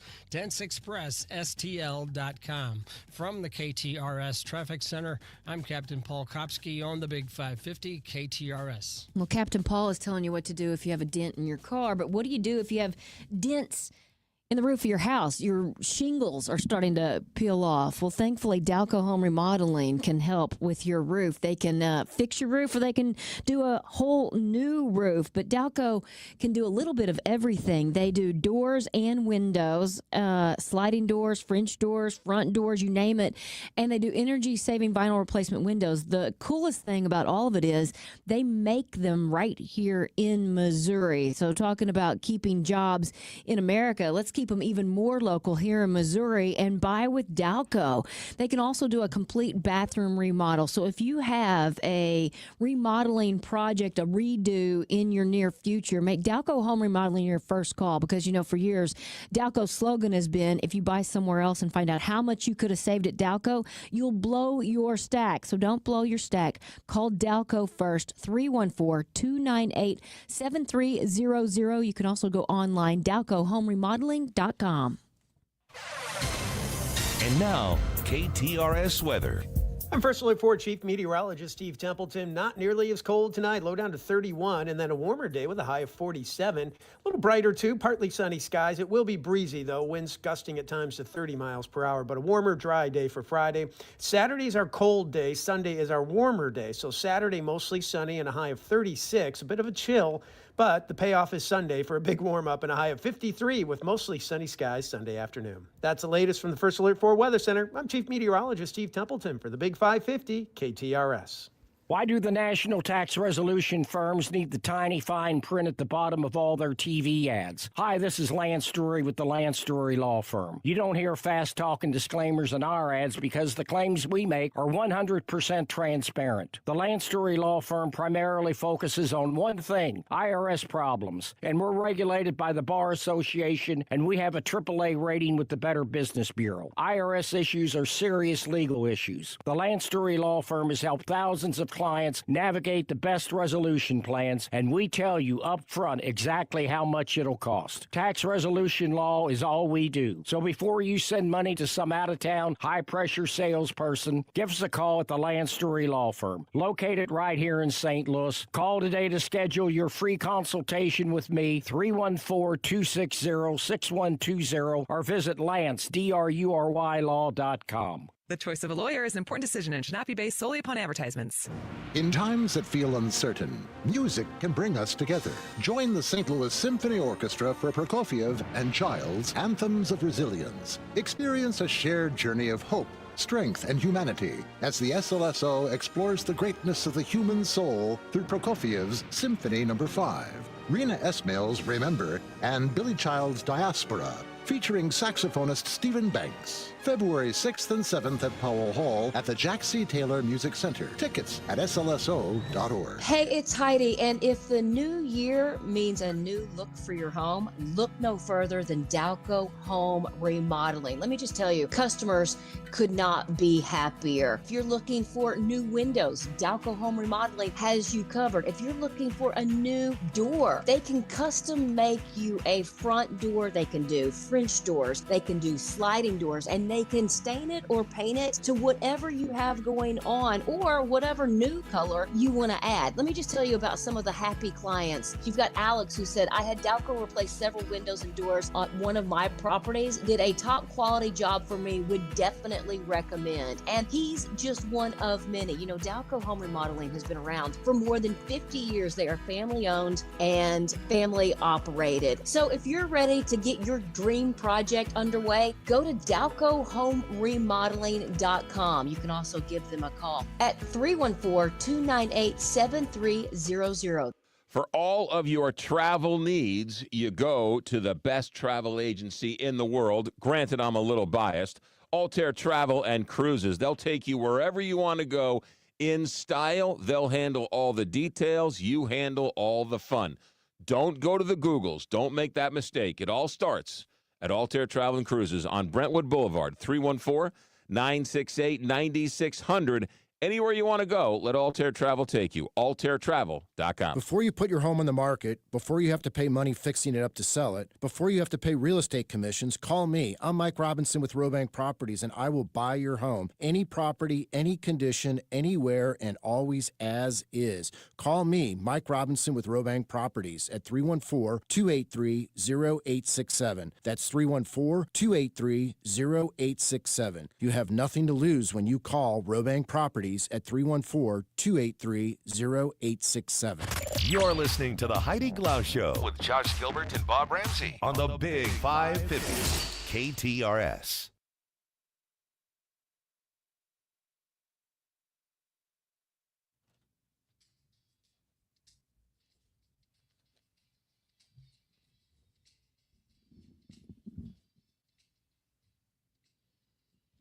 Somebody on the text line said, hey, Heidi, Josh, Bob, just got home from the Fox Hell's Kitchen. Was the best. Singing, dancing, so good. True to life. I agree. You've just got through the weekend to catch it. Do they do matinees on Thursdays? They do, Josh. Yes. And How on about that? I don't know if it's Saturday and Sunday, but I know they do it over the weekend as well. Have you guys seen this? I want to know what you think about it. Plaza Frontenac is introducing paid parking. I guess now the system around the mall includes 120 paid spot out of 2,500 total spaces. And the idea is, you know, if people are willing to spend a buck, they get some preferred parking places. I guess, you know. It is what it is. Are there times when you feel like society is just picking us up by our feet and shaking us till every coin comes out of our pocket? It's the nickel and diming of America. Americans. I mean, why? It's your parking lot. Do whatever you want. Yeah. But this was my argument earlier in the week and last week about Southwest Airlines and the seats. You got all these open seats, but I can't move because I didn't pay extra to sit there. You're going to have all these open parking spots, and then I got to park all the way in the back because I don't want to pay. How much? How much extra? Would you say $1? Let me see what it says. What I don't like, and I know I sound old here, but I don't. I'd be more likely to do it if I put quarters in something. I don't want to add another app on my phone. Yeah. No way. I just don't want all the clutter. That another app slows down everything that's happening on your phone. I don't want to do it that way. That's really a great point. You know? Well, if that's the way, and I didn't even think of that because I think of things in the 90s or the 80s. But, yeah, I just go, no, I'm not doing this. Yeah. I don't know. The rollout in this article says comes as the paid parking industry is seeing significant growth nationally. Revenue has reached nearly $14 billion over the last 5 years when we're talking about parking. Now, cities like Los Angeles rely heavily on these systems to manage the high traffic volumes, but it just kind of seems like, I mean, you still have plenty of spaces that are free. So you just have to make sure you're not in one of those parking or paid ones. Yeah. Big parking taking over. Mm-hmm. At what point do you say, please come into our stores, park in our parking lots? The malls are dying. Here's what's interesting. What if you were a store that had a store front, an outdoor front, in front, you said, no. The spaces by us stay open. Yeah. I wonder if you could do that. I don't know, but if you'd get an edge. The restaurants on the periphery and the Pottery Barn Kids, they are standalones. Canyon Cafe is closing. Oh, really? That's not on the periphery. That's inside the mall, though. But it's got an outside door. That's got an outside door. But I'm talking about like standalones in the lot, like the brick tops, and the whatever, the Brios, and all that stuff. And what if Neiman says no, our side's free? I wonder if they could do that. I don't know. Why are they doing this? Who owns? I mean, money. By the way, I flew Southwest this past week, going to Charlotte. Uh-huh. It's pretty good. You liked it. It was pretty good. Okay, hang on. Who's paying for your ticket? Oh, well, you got to go there. No, but here's the deal. You have to start paying extra. Here's the deal. I would always go for the I forgot what you call it now. Where you get the early bird check-in. Okay. And that gives you an opportunity, or used to give you an opportunity, to be in that first group, so you could pretty much assure yourself of a good seat. And that was like between $30 and $40 each way. So now you pay anywhere between $14 and $40 for a specific seat. It really is kind of a wash. So we're setting up travel with Finn. Yeah. And there's no way that we're not going to sit next to each other. Right. Like, I'm not going to saddle my wife with doing that the entire time. The 5-year-old, and I'd appreciate the courtesy not to be saddled as well. We'll do this together, so we have to pay $25 extra per seat to guarantee that we just go sit toward the next to back of the Except- plane. You can go to the back of the plane and pick those seats. Can you? Yeah. For free. All three of them. Yes. Okay.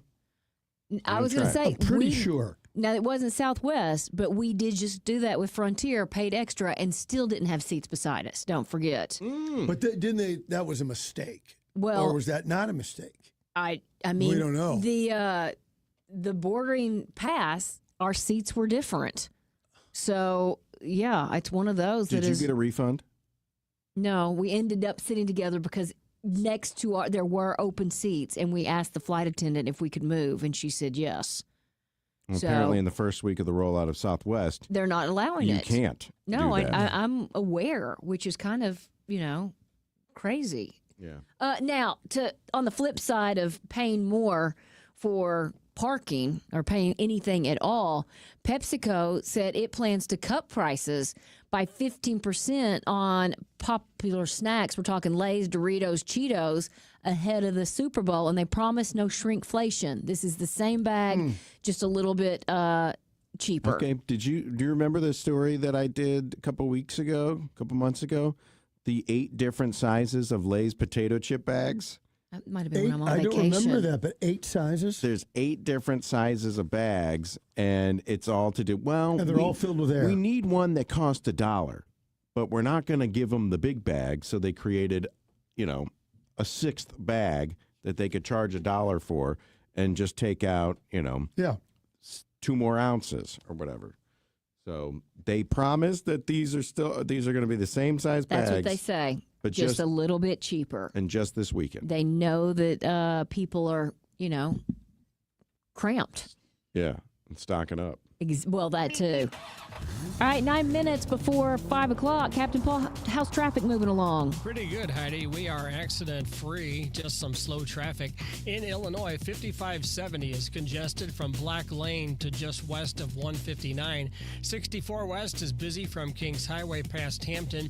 55 South is running slow from south of Arsenal to 4500 South Broadway. We have a stalled vehicle on 270 West before McDonald, and the signals are on red flash at 64 and McCausland.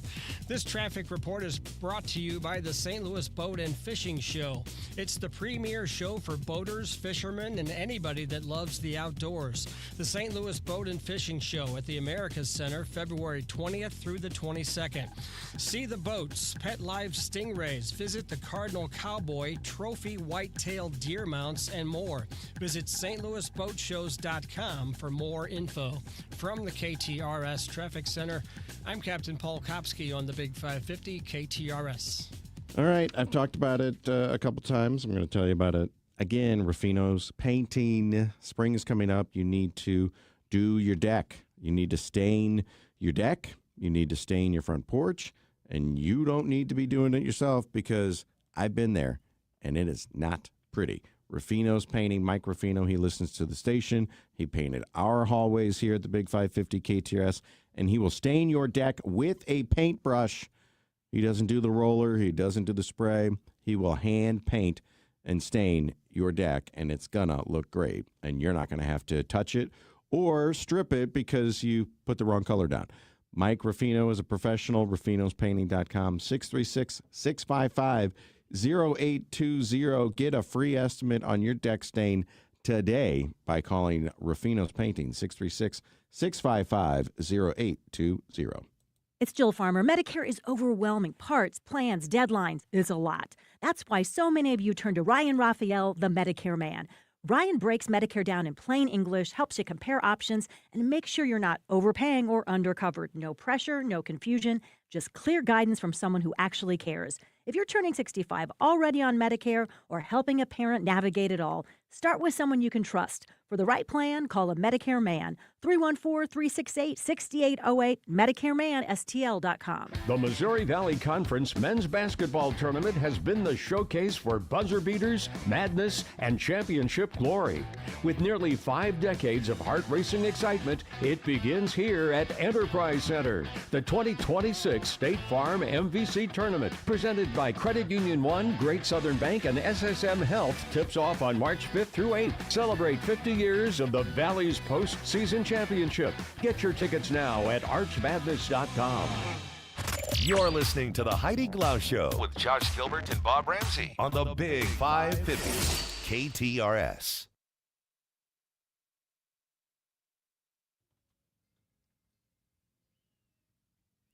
Well, I don't know if you've seen the video of Savannah Guthrie and her siblings with their message. It is heart-wrenching. Alex Stone, ABC News correspondent in L.A., joins us with the latest. Hey, Alex, has anything changed? I know there was a press conference earlier today. Yes, we've got a lot of new information from the sheriff and the FBI. So, first of all, there's been no proof of life given by anybody who took Nancy Guthrie. They have not heard from them. Nothing, and there is the first deadline coming up in about an hour from now on a ransom note that they received, the one that went to TV stations and to TMZ, but they don't know if it's even real. But they've got to act like it's real, not knowing. And Savannah Guthrie and her siblings, yeah, they put out that statement last night saying this to the kidnapper. We need to know, without a doubt, that she is alive and that you have her.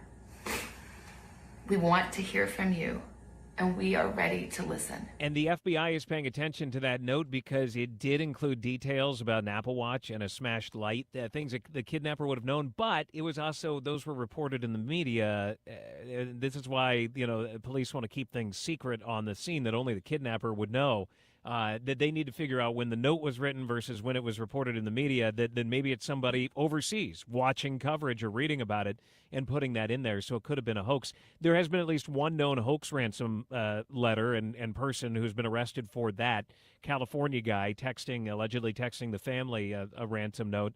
And today, the FBI special agent in charge, Heath Janke, saying this. To those imposters who are trying to take advantage and profit from this situation, we will investigate and ensure you are held accountable for your actions. So, guys, new timeline, 1:47 Sunday morning, her doorbell camera disconnected. At 2:12, cameras around the home detected a person on the camera, but they cannot retrieve that video because she was not paying for the subscription for her Nest cameras. And so the Nest says the video is gone. That it doesn't save because she wasn't paying for the subscription. So it detected a person, but beyond that, they don't know who it was or really even what it was. The sheriff's saying that's what it says. So that detects a person on camera. Could that be an animal? I imagine that's possible. We don't know that. We just have no video. But we're not giving up on that. At 2:28 a.m., her pacemaker disconnected from her phone, the Bluetooth connection disconnected. They think that is probably when she left the house or was taken out of it. The sheriff says that what looked like blood on the front porch, that is her blood. They say tons of leads are coming in. They don't have a suspect or even a person of interest. He says they've got nobody. And the media naming people, who there have been some things here and there where fingers have been pointed, that doesn't help the case. And he says that does terrible things to the individual being named because then they're hounded by people around the world as potentially being the kidnapper. So they are operating from the position that she is alive, but they say they just don't know. Right now, we believe Nancy is still out there. We want her home. They say they have no information that she was taken into Mexico. There's even the chance this is not a kidnapping. He says they're going based on the evidence of what they're reading here, but maybe she wasn't kidnapped and something else happened to her. But the ransom note, that deadline coming up in an hour, they say they need proof of life, but as the deadlines in the note come and go, that they're going to know if that is credible or if that is a hoax letter, and it may very well be a hoax letter. Alex, any idea why they were at her sister's house? Is that routine? Yeah, he says that they are looking at every family member, that you got to look at everybody as a suspect at first and look through their stuff and make sure that there's nothing, what if there was a beef going on in the family or an attempt to get money or something like that. So, but he says that no, the family's being completely cooperative and they've got nothing. So, Alex, you mentioned a deadline, and we haven't gotten to the point where we've heard or at least I haven't heard, is the family saying, we'll pay it, just show us proof of life, we'll pay it, or are they saying, we're not going to pay it, or they're not saying anything? So by deadline, what do we mean? The family is saying, let's talk to whoever has her, if they have her. Let's talk, and that they're ready to listen. The request is for millions of dollars many millions of dollars in Bitcoin, and it may be a hoax. And so the FBI today said that they are going to leave it up to the family what they want to do. The first deadline, not to get too into the note because there's not a lot of details on the note out there, is a monetary deadline where then the price goes up. That next week is a deadline that would be much more dire, and you can imagine what that would mean, that if they don't get their money by then. But maybe it's all just trying to make millions of dollars and hoping that in their bank account that they're going to get all this money and they could be sitting in Taiwan. They got to figure all that out. Yeah, well, it just is an awful story that seems to not end. Alex, thank you so much. You got it. Thanks, guys. Are you prepared to take advantage of all the new changes in the tax law this year? Hi, I'm Jeff Zufall, Senior Tax Strategist and Wealth Advisor at Capital Advisory Group, and the author of the #1 best-selling book on taxes, Keep What's Yours. This year, we're celebrating 50 years helping area businesses get their financial plans in order, reduce their tax liability, and stop overpaying their federal and state income taxes. I'm also launching my newest book, Keeping What's Yours, the Strategic Tax Planning Guide for the One Big Beautiful Bill. The One Big Beautiful Bill Act made permanent many of the tax rules from the Tax and Jobs Act signed into law in 2017, but also added many new benefits to both businesses and households. My new book, Keeping What's Yours, the Strategic Tax Planning Guide for the One Big Beautiful Bill, outlines the details. Get your copy today at capitaladvisorygrp.com or find it on Amazon. ABC News, I'm Michelle Franzen. Authorities in Arizona say the search for the mother of Savannah Guthrie is a large, complex investigation, but say they believe the 84-year-old is alive after being kidnapped from her home last weekend. Pima County Sheriff Chris Nano says blood samples taken from the crime scene matched Nancy Guthrie's, but they don't know who took her. We have not identified a suspect or a person of interest in this case. We are working our best to do that. Investigators are also reviewing alleged ransom demands to see if they're real or fake. Another government funding deadline looming. Democrats pushing for more ICE and Border Patrol reforms to approve DHS funding before it runs out February 13th. Senate Democrats have made a list of 10 proposed reforms. Among them, they want to see an end to the use of administrative warrants to enter private homes, an end to masks worn by federal agents. They're demanding what they call a reasonable use of force policy and a rule prohibiting a database of protesters captured on officers' body-worn cameras. The White House has signaled the president views some of these items as negotiable, while he considers others non-starters. ABC's Stephen Portnoy. Former Secretary of State Hillary Clinton now says she and former President Bill Clinton want to testify publicly before House lawmakers about Jeffrey Epstein. The Clintons deny any personal knowledge of the convicted sex offender, but they were subpoenaed for testimony in the House's Oversight Committee investigation. The Clintons offered to give tape depositions instead of appearing in person, but those options were rejected by Republicans who moved to hold them in contempt of Congress. Here's ABC's Jay O'Brien. What they're saying here is that they want to do this in public, in a public setting, but they've already agreed to do this behind closed doors, and the Oversight Committee, based on what they've said so far responding today, is not inclined to go along with the Clintons here. They have said they're going to do this the way they did other depositions, behind closed doors, taped, transcribed. You're listening to ABC News. Are you living with dry AMD? If so, you could be on the road to geographic atrophy, or GA, a condition that leads to retinal cell death and permanent vision loss. But with Izervay, you can slow it down and get it going slower. Izervay slows GA progression by targeting a key source of retinal cell death, which may help preserve your vision longer. Izervay, or Avastin Capted Pagel, is a prescription eye injection used to treat GA. Don't take it if you have an infection or active swelling in or around your eye. Izervay can cause eye infection, retinal detachment, or increased risk of wet AMD. Izervay may temporarily increase eye pressure. Your vision may be impaired after an eye injection or exam. Don't delay. Ask your doctor about Izervay today. Izervay gets GA going slower. Visit Izervay.com. That's IZERVAY.com. Paid for by Astellas Pharma. 41 degrees at 5:03 with KTRS News. I'm Steve Potter.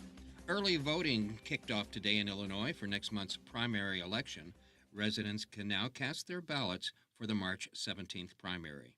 U.S. Customs and Border Protection will no longer take part in a job fair at St. Louis University following opposition from students. St. Louis University confirmed that recruiters from the Federal Immigration Agency will not attend next month's event. This after receiving a petition that circulated through the campus. The petition said that allowing CBP recruiters would go against the university's faith-based mission.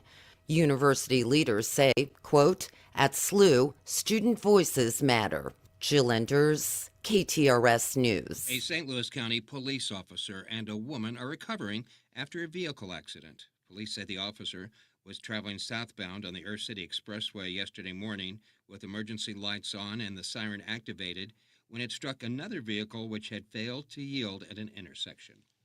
A proposed ordinance being considered in St. Louis calls for adding new costs for short-term rentals. Yesterday, an Aldermanic committee advanced Bill 126, which would require operators to obtain a city business license and pay a 3% fee on rent charged. Eagle lovers of all ages are invited to the Audubon Center at Riverlands in West Alton tomorrow for St. Louis Eagle Days. Between 9 a.m. and 2 o'clock, you'll be able to view eagles through spotting scopes, and the World Bird Sanctuary will also be there providing live eagle programs and the chance to meet the birds up close. Cycle Showcase St. Louis returns to the pageant in the Del Mar Loop this weekend. Described as a motorcycle art event, it will feature more than 40 rare and custom bikes from around the world. And on the McGraw Show, spokesperson Randy Nolge said that some have never been seen on display before. I think right now the count is 31 machines have never been seen before in public. They're either brand new builds or brand new restorations or brand new race bikes that are going to get turned loose on the track this year. The Cycle Showcase runs Saturday and Sunday at the pageant, with some of the proceeds going to Dirk's Fund, a nonprofit dog rescue facility. And the 20th annual Maryland Heights Polar Plunge will be held February 28th at Creve Coeur Lake. The event will benefit Special Olympics Missouri. Registration is available online at plungemo.org. This KTRS Business Minute brought to you by Walter Knoll Florist. Show your loved one that you care this Valentine's Day with hand-delivered flowers. Send a sweet surprise with one of their head-turning arrangements or gift sets. They have wonderful selections ready to say, "I love you." Trust Walter Knoll Florist to deliver your Valentine's Day gift. Go to WKF.com. A Missouri cereal plant has been fined and cited for workplace safety violations following the death of a 38-year-old worker inside an industrial oven. The Occupational Safety and Health Administration has reported 10 citations and ordered more than $91,000 in fines for the Gilster Mary Lee cereal plant in Perryville. Now the markets, brought to you by JBL Financial. Tune into Straight Talk on Retirement Saturday mornings from 9 to 11. At close, the Dow down 593 points at 48,908, NASDAQ down 363 at 22,540, and the S&P 500 down 84 at 6,798. Now let's check in with Paul for KTRS Sports and Traffic. Steve, last night, number 5 Illinois basketball demolished Northwestern 84-44 in Champaign. The Illini extend their winning streak to 12 with a trip to Michigan State coming up on Saturday. And Mizzou basketball sophomore Honor Boateng has undergone surgery on his left leg following an injury suffered against Mississippi State last weekend. The surgery will unfortunately bring Boateng's season to an end. I'm Paul Kopsky from the Royal Banks of Missouri Sports Desk, and now on to traffic. In Illinois, 5570 is congested from Black Lane to 157. 64 West is busy from Kings Highway past Hampton. 64 East slows down at 170. 55 South is running slow from Arsenal to 4500 South Broadway. And the signals are on red flash at 64 in McCausland. This traffic report is brought to you by Fielder Electric. See what everyone is saying about the pros at Fielder Electric. Whether it's a new build or a 100-year-old home, Fielder Electric has you covered. From the KTRS Traffic Center, I'm Captain Paul Kopsky on the Big 550 KTRS. Our forecast calls for partly cloudy skies tonight, an overnight low around 31, 47 the high tomorrow, then sunny and 36 on Saturday. At 5:08, partly cloudy, 41 degrees at the Gold Tower at Westport. Steve Potter, KTRS News, the talk of St. Louis. You're listening to the Heidi Glaus Show with Josh Gilbert and Bob Ramsey on the Big 550 KTRS.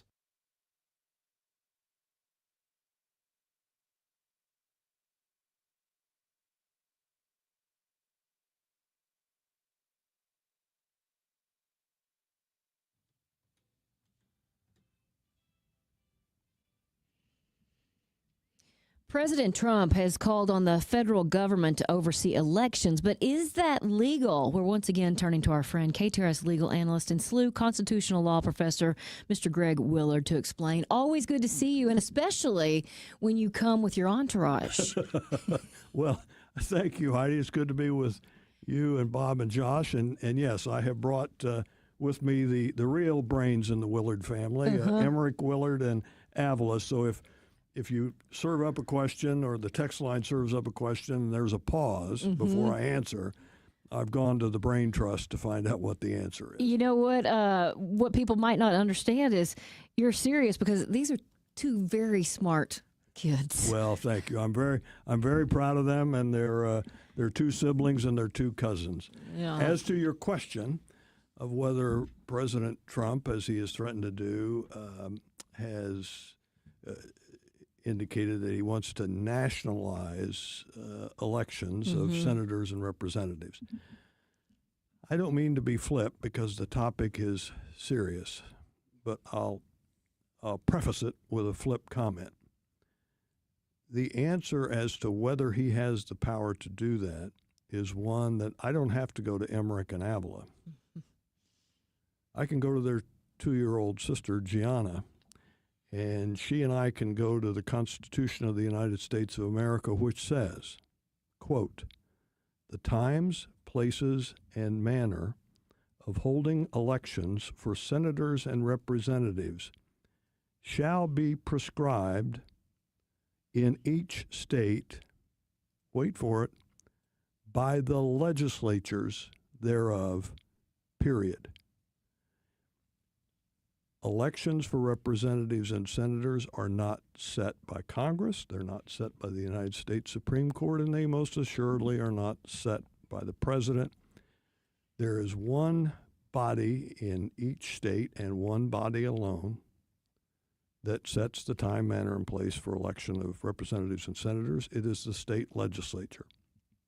I know it makes for great political fodder for the president and his base to say that he is going to nationalize the elections and a whole host of reasons he gives. When I hear that, as a consequence, when I hear that, I just kind of say, ho hum.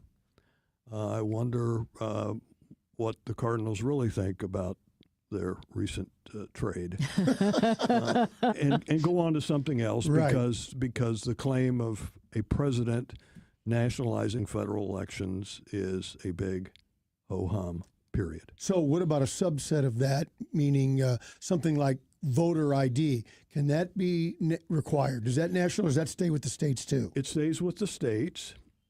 There is a way that the Congress has a couple of tools in their toolkit, starting with the 14th Amendment to the Constitution. Congress can put certain strictures or limitations on what the states set up. As you all have heard me say before, but I think it applies in this instance, history may not exactly repeat itself, but it pretty much always rhymes. Mm-hmm. We witnessed, sadly, in this country for basically the first 125 years,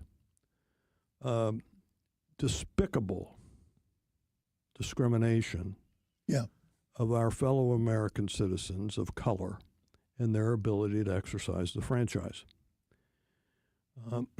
largely in states in the former Confederacy, the so-called Jim Crow laws. But for the 14th Amendment and congressional legislation, we might still be suffering remnants of that. Back to your question then, Bob, is there a role at the federal government level? Yes. But again, to make the point, it is not the president or the Supreme Court. They don't have the power. Mm-hmm. It's the Congress, primarily through the 14th Amendment, may be able to weave their way through to put on a requirement for a voter ID law across the spectrum.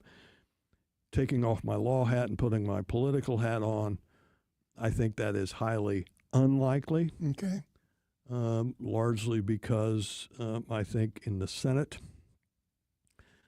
the proponents of that congressional legislation would have at least 41 votes to in effect filibuster and block that bill. Gotcha.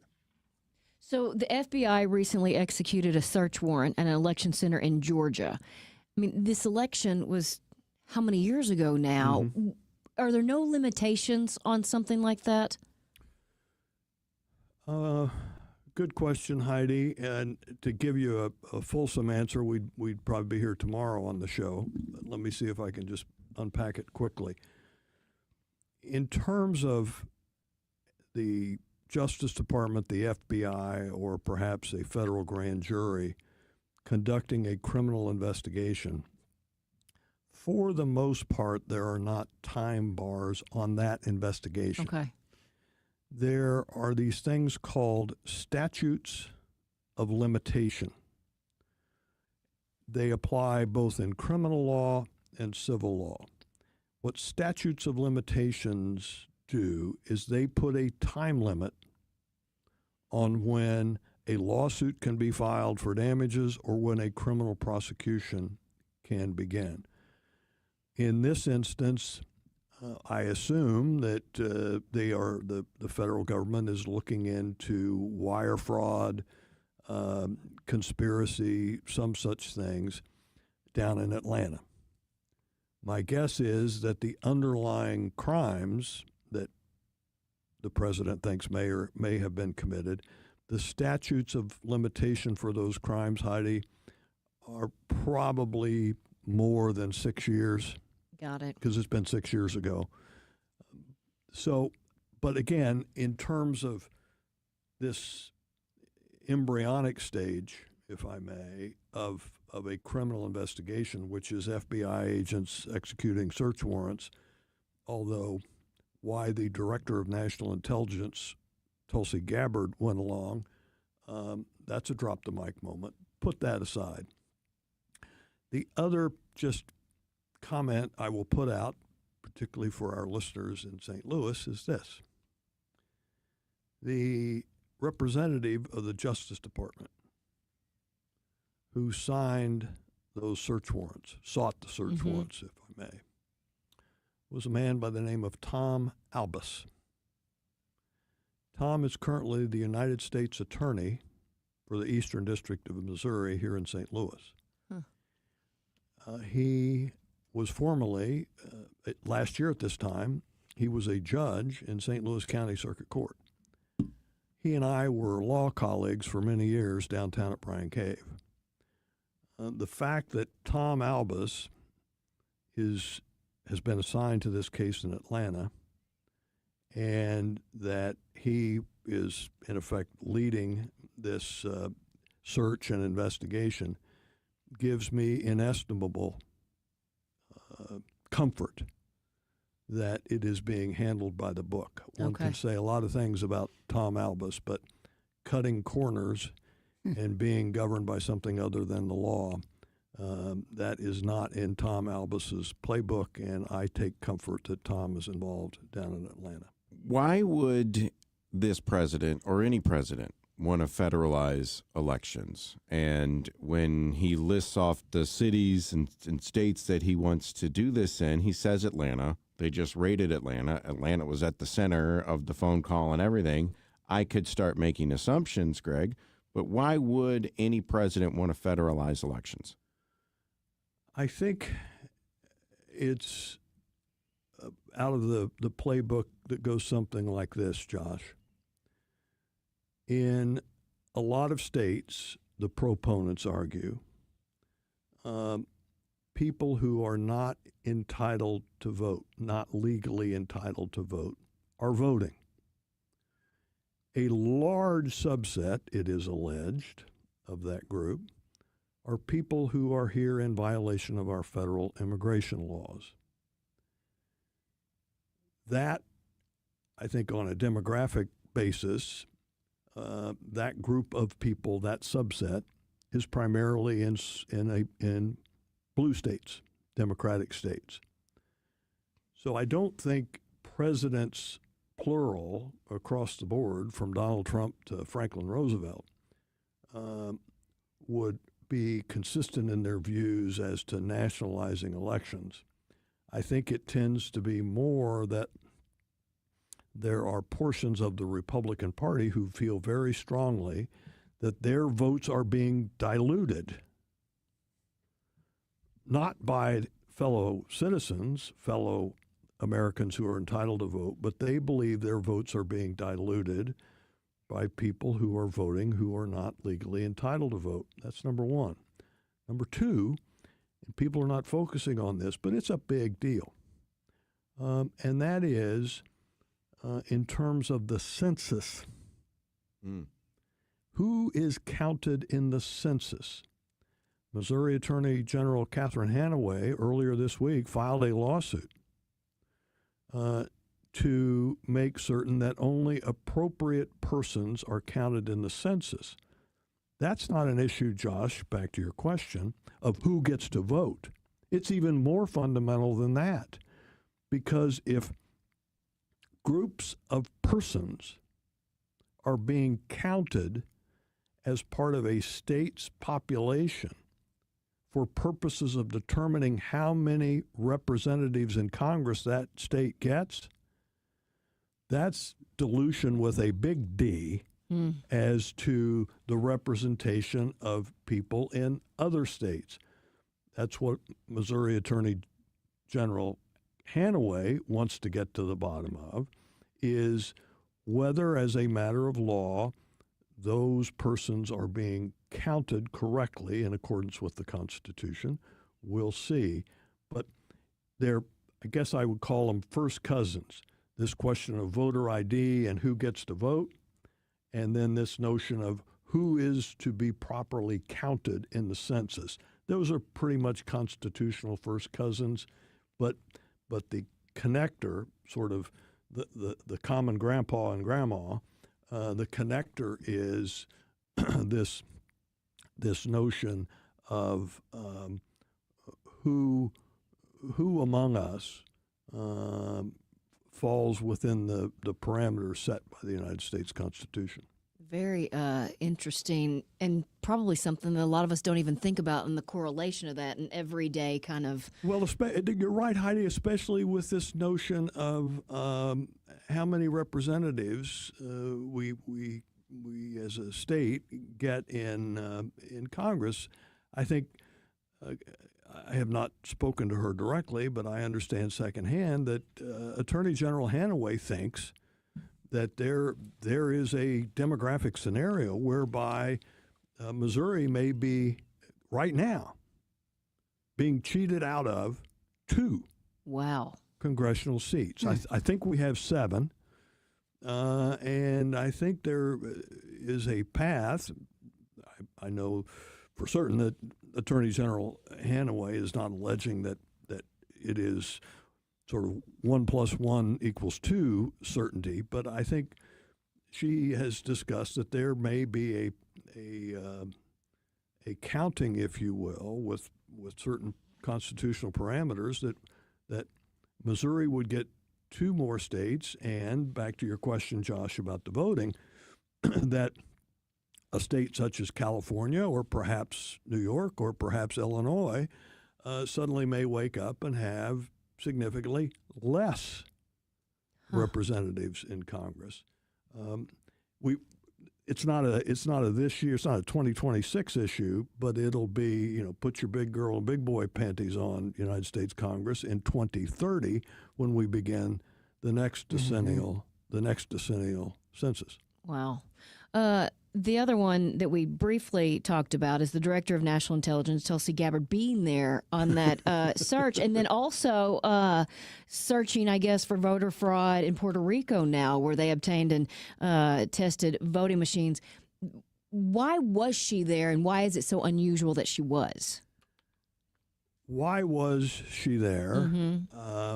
I think you could probably have 50 law professors or 50 political science professors or combine them, and you would get a resounding duh. Who the heck knows? If I were to guess, I would guess that it has something to do with the internal dynamics of the Trump administration and who's in and who's out and who's trying to gain a little more favor in the West Wing. Who knows? But in terms of unusual, this is a jaw dropper. What is her lane as Director of National Intelligence? After 9/11 and the intelligence failures of 9/11, one of the biggest failures that the 9/11 Commission identified was figuratively the right hand and the left hand, but the right hand and the left hands, of which there are about 13, of the United States intelligence community were not communicating to one another. The FBI, the CIA, the DIA, NSC, FBI, they weren't communicating. As a result of that series of failures, Congress did several things, one of which was they created the Department of Homeland Security and consolidated a lot of that. And number 2, most importantly, they created this brand new position, Director of National Intelligence, DNI. The DNI is sort of the overlord of the intelligence community. The counterintelligence agents of the FBI, the CIA agents, the NSA surveillance, DIA, go through the list of acronyms.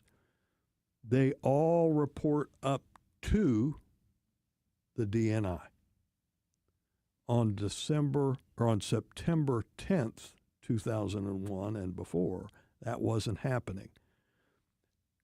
The fact then that the DNI, who's the overlord of the United States intelligence apparatus, is engaged in the execution of a search warrant at an election headquarters in Atlanta, Georgia, count me at the head of the line of I don't get it. Because and maybe somebody could weave a path that there is an intelligence, not smart intelligence, foreign intelligence. There's an intelligence link to what they think is going on down in Atlanta. That strikes me as odd. Secondly, the fact that it was the Director of National Intelligence who has none, criminal law enforcement responsibilities. And she's there on site. She's there on site, but St. Louis's own United States Attorney Tom Albus, guess where Tom was? I don't know, but it wasn't. It was not at the Fulton County Election Board offices. Tom Albus, as for reasons I just described, I can assure you, was where he was supposed to be carrying out his constitutional and statutory duties and authorities. And for whatever reason, the Director of National Intelligence thought it more important to be at the Fulton County Board of Elections rather than overseeing the intelligence community of the United States of America. Wow. Yes. Wow, indeed. I know we wanted to talk to you about Bill and Hillary Clinton testifying about Jeffrey Epstein, and specifically, now, could the president be called? And if he was called, could he say, no, I have presidential immunity on that? I think to answer that, we need to divide it in two pieces. Okay. Current president, the incumbent president, and former president. As to former presidents, they are subject, as are their spouses, to testifying in Congress. They cannot, former presidents cannot assert executive privilege. The executive privilege for the presidency can only be asserted by the incumbent president. So as to President Clinton's subpoena, to no surprise, certainly to me, and I think to many, he's going to have to show up and raise his right hand. Similarly, Hillary Clinton the next day is going to have to show up and raise her right hand. And that's as to the former president testifying. As to the incumbent president testifying before Congress, that is an issue that goes all the way back to Thomas Jefferson. I don't think George Washington ever had a dust-up with the Congress or with subpoenas. I'll expand it. Thomas Jefferson did. He was subpoenaed to testify at a criminal trial. And then over the years, there's this constant tugging, sort of to and fro. Bob and I were talking off the air about checks and balances. And historically, that has been part of the ebb and flow of, can Congress subpoena and compel a president's testimony? And if the president says no, well, then what happens? Bundle all that up, Heidi, and I think where this leaves us is the prospect that Donald Trump, prior to January 20th of 2029, is going to be compelled by the United States Congress to give any testimony, much less testimony in the Epstein matter, is highly dubious. Starting January 21st of that year, then we got a whole different setup, and we'll see how that plays out. So I'm wondering, Bill is being called. Sure, I get it. There's stories. Why is Hillary being called? And Donald Trump gets presidential immunity, but what if they called his wife, Melania? Is she protected under this kind of presidential immunity because she's married? She's the first lady? Well, two questions there. Let me take the easiest one first, and it's your second question, and the answer is no. First ladies do not have any sort of legal or constitutional privilege as to testifying. Former first ladies have no privilege.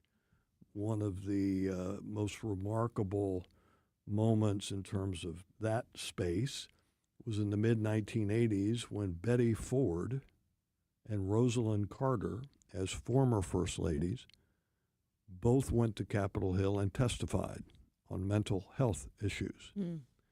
Several old-time members of the House and Senate said later, in all their years on Capitol Hill, they had never seen a force of political will like those two former first ladies testifying.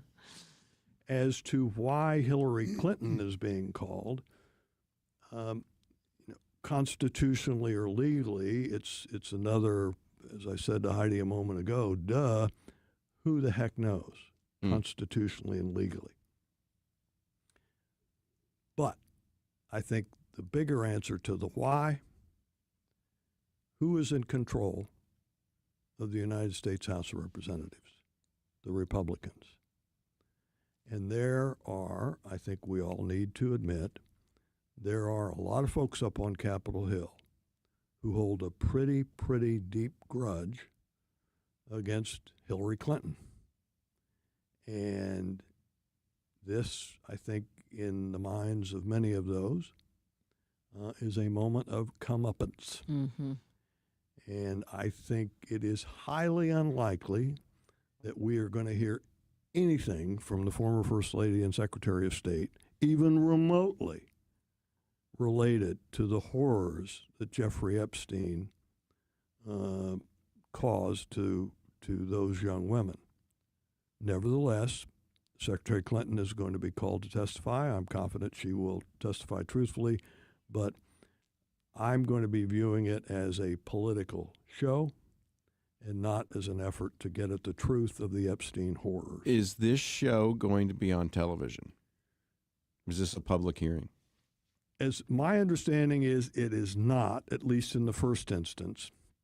The Clintons have asked for it to be public, but my understanding is right now it will be a what we lawyers call a deposition format, where you will have counsel for the majority and the minority and representatives will be asking questions of the former president and then asking questions of the former Secretary of State. As we saw about a month ago, Josh, when former special counsel Jack Smith was subpoenaed and he testified in a deposition, his deposition was released. He subsequently then also testified publicly. Whether the Clintons, God help us all, whether the Clintons get hauled back in a second time to testify publicly, or whether the majority will be satisfied with a video of the deposition, we'll have to see. But in terms of getting their comeuppance, for example, on Secretary Clinton, I think that will be the driver more than whether there's more facts to be had. You know, a couple of months ago you were here, and I think we were asking you about democracy, and it might have even been a question from a listener. Uh-huh. How do you feel about our democracy today? Very worried. Very worried. I haven't told anybody this. I started to tell my son about it last night, but I was at a youth lesson. I took one of my grandchildren to a youth lesson the other day, and here were all just these wonderful young children, looked to be 6, 7, 8 years old, and I had a unsettling series of thoughts while I sat there, and that I've been blessed with a wonderful, wonderful life, wonderful family and children. But I literally, Heidi, I sat as I looked at these young children. I thought, wow, the world ahead of me in the 1950s sure was a lot different than the world I and my generation are leaving these children. The second thing, back to your terrific question, Heidi, that I think is cracking. I won't say that it's broken. Again, Bob and I talked off the air before, is that we throw around this term patriotism. But it's an important part of our fabric of who we are. It's important to remind ourselves that patriotism is allegiance to an idea. This idea that we're about to celebrate the 250th birthday of the United States of America. And that idea, as embodied by 33-year-old Thomas Jefferson in the Declaration of Independence, that we hold these truths to be self-evident, that all men are created equal. That's part of our patriotism. That's part of the fabric that was our allegiance to this idea, Heidi. In the twilight of my life, I'm worried that something is happening to that allegiance. I fear that we are moving in the direction of what is sometimes referred to as nationalism, which is allegiance to those like us. Mm-hmm.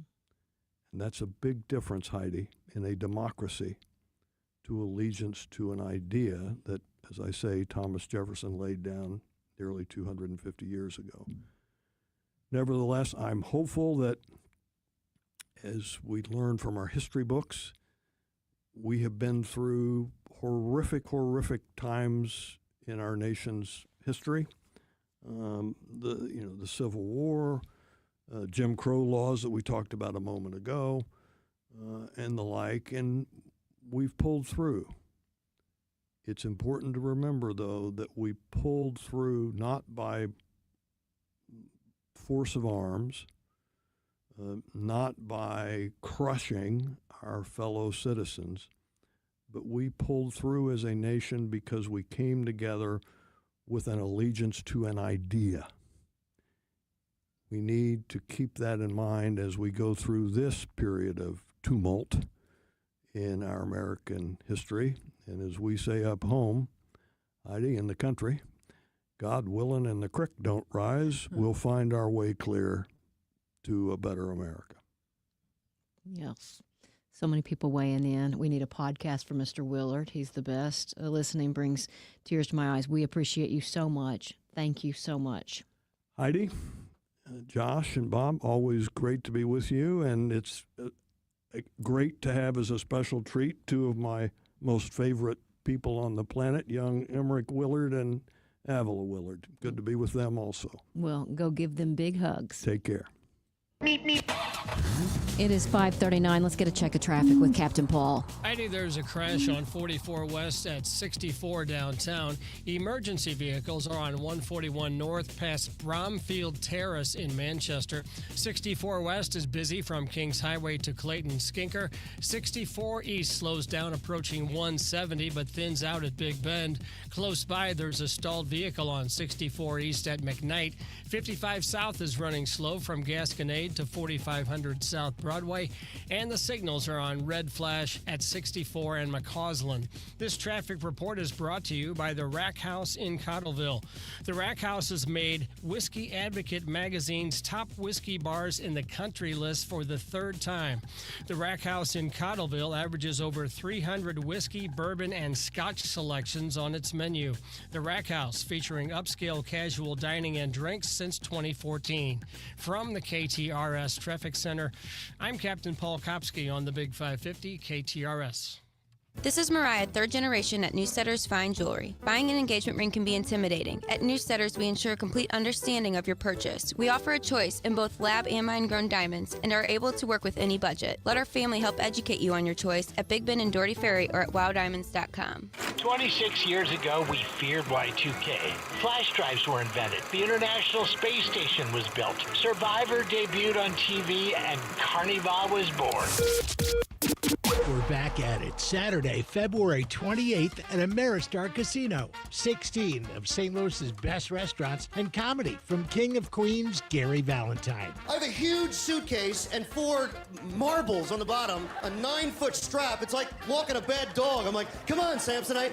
Along with the night of comedy, plan on sampling dishes from great restaurants like Nudo House, Antonino's Taverna, Piccadilly in Manhattan, Trattoria Marsala, Sugar Fire Smokehouse, Grace Meat Plus 3, Bulk and Treat Box, and Clementine's. Tickets are going fast. Get them now at carnieskids.org. Brought to you by Surf Pro Team Chestnut, Allen Roofing, Otero Group, City of St. Charles, and the Delmar Gardens family. It's a night of fun, food, and punchlines. Saturday, February 28th. Info at carnieskids.org. Scott, can you believe it's already been more than a decade since the Queen of Carpet sold flooring to St. Louis area contractors? I know, but I don't have to be a king to offer contractors today's lowest prices.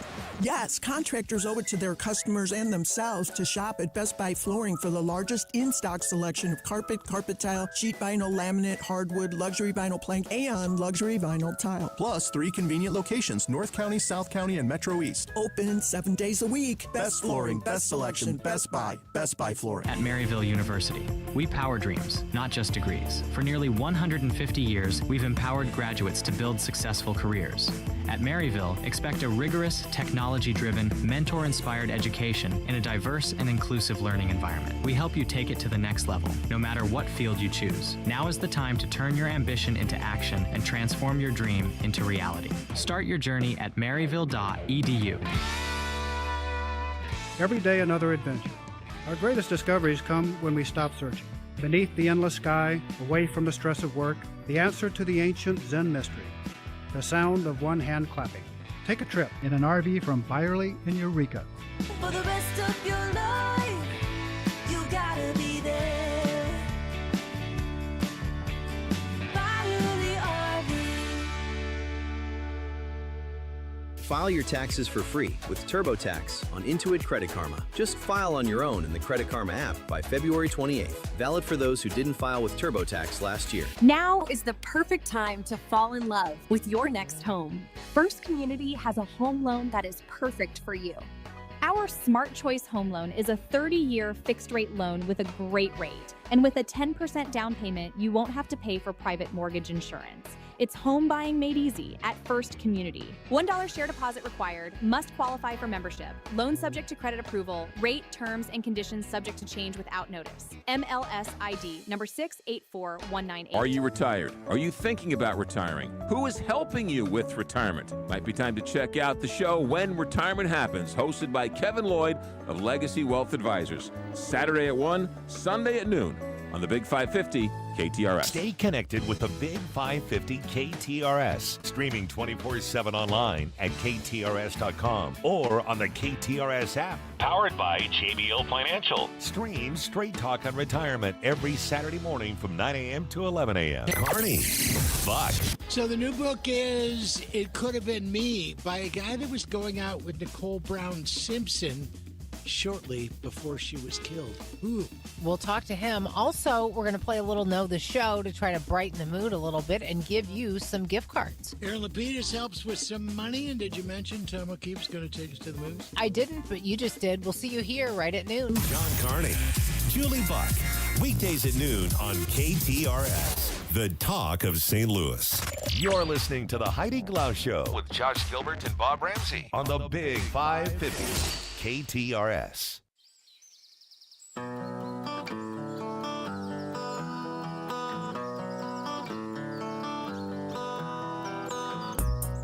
Let's lighten things up with a little entertainment news, shall we? Whitney Houston's national anthem at Super Bowl 25, I think we can all agree, the best. Hard to top. Right? Mm-hmm. I mean, really. On January 27, 1991, the Grammy-winning singer, just 27 years old, took the field to perform the Star-Spangled Banner in a moment that was probably even bigger than the Super Bowl, with the United States having entered the Persian Gulf War just 10 days prior, which I kind of forgot.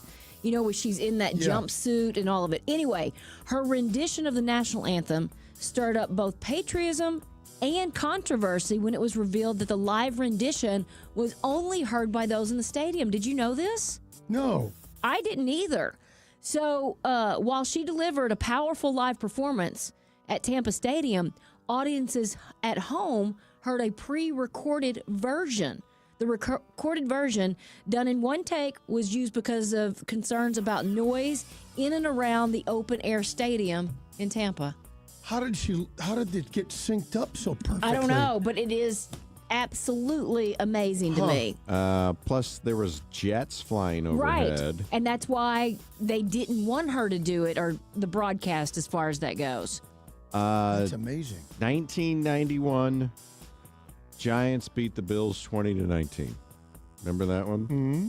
It's always interesting with, Katy Perry, yeah, and then you say which Super Bowl it was. Who was playing. Yeah. As usual, you can bet on just about anything related to the Super Bowl. And so we talked a little bit about some of the weirdest prop bets. But one of the other ones we did not mention, will Patriots receiver Stephon Diggs propose to Cardi B after the game? Who comes up with these bets? Isn't that ridiculous? I'm going to say no. Okay. I'll say yes. And then I do like this one, too. What celebrity Patriots fan will be shown on camera first?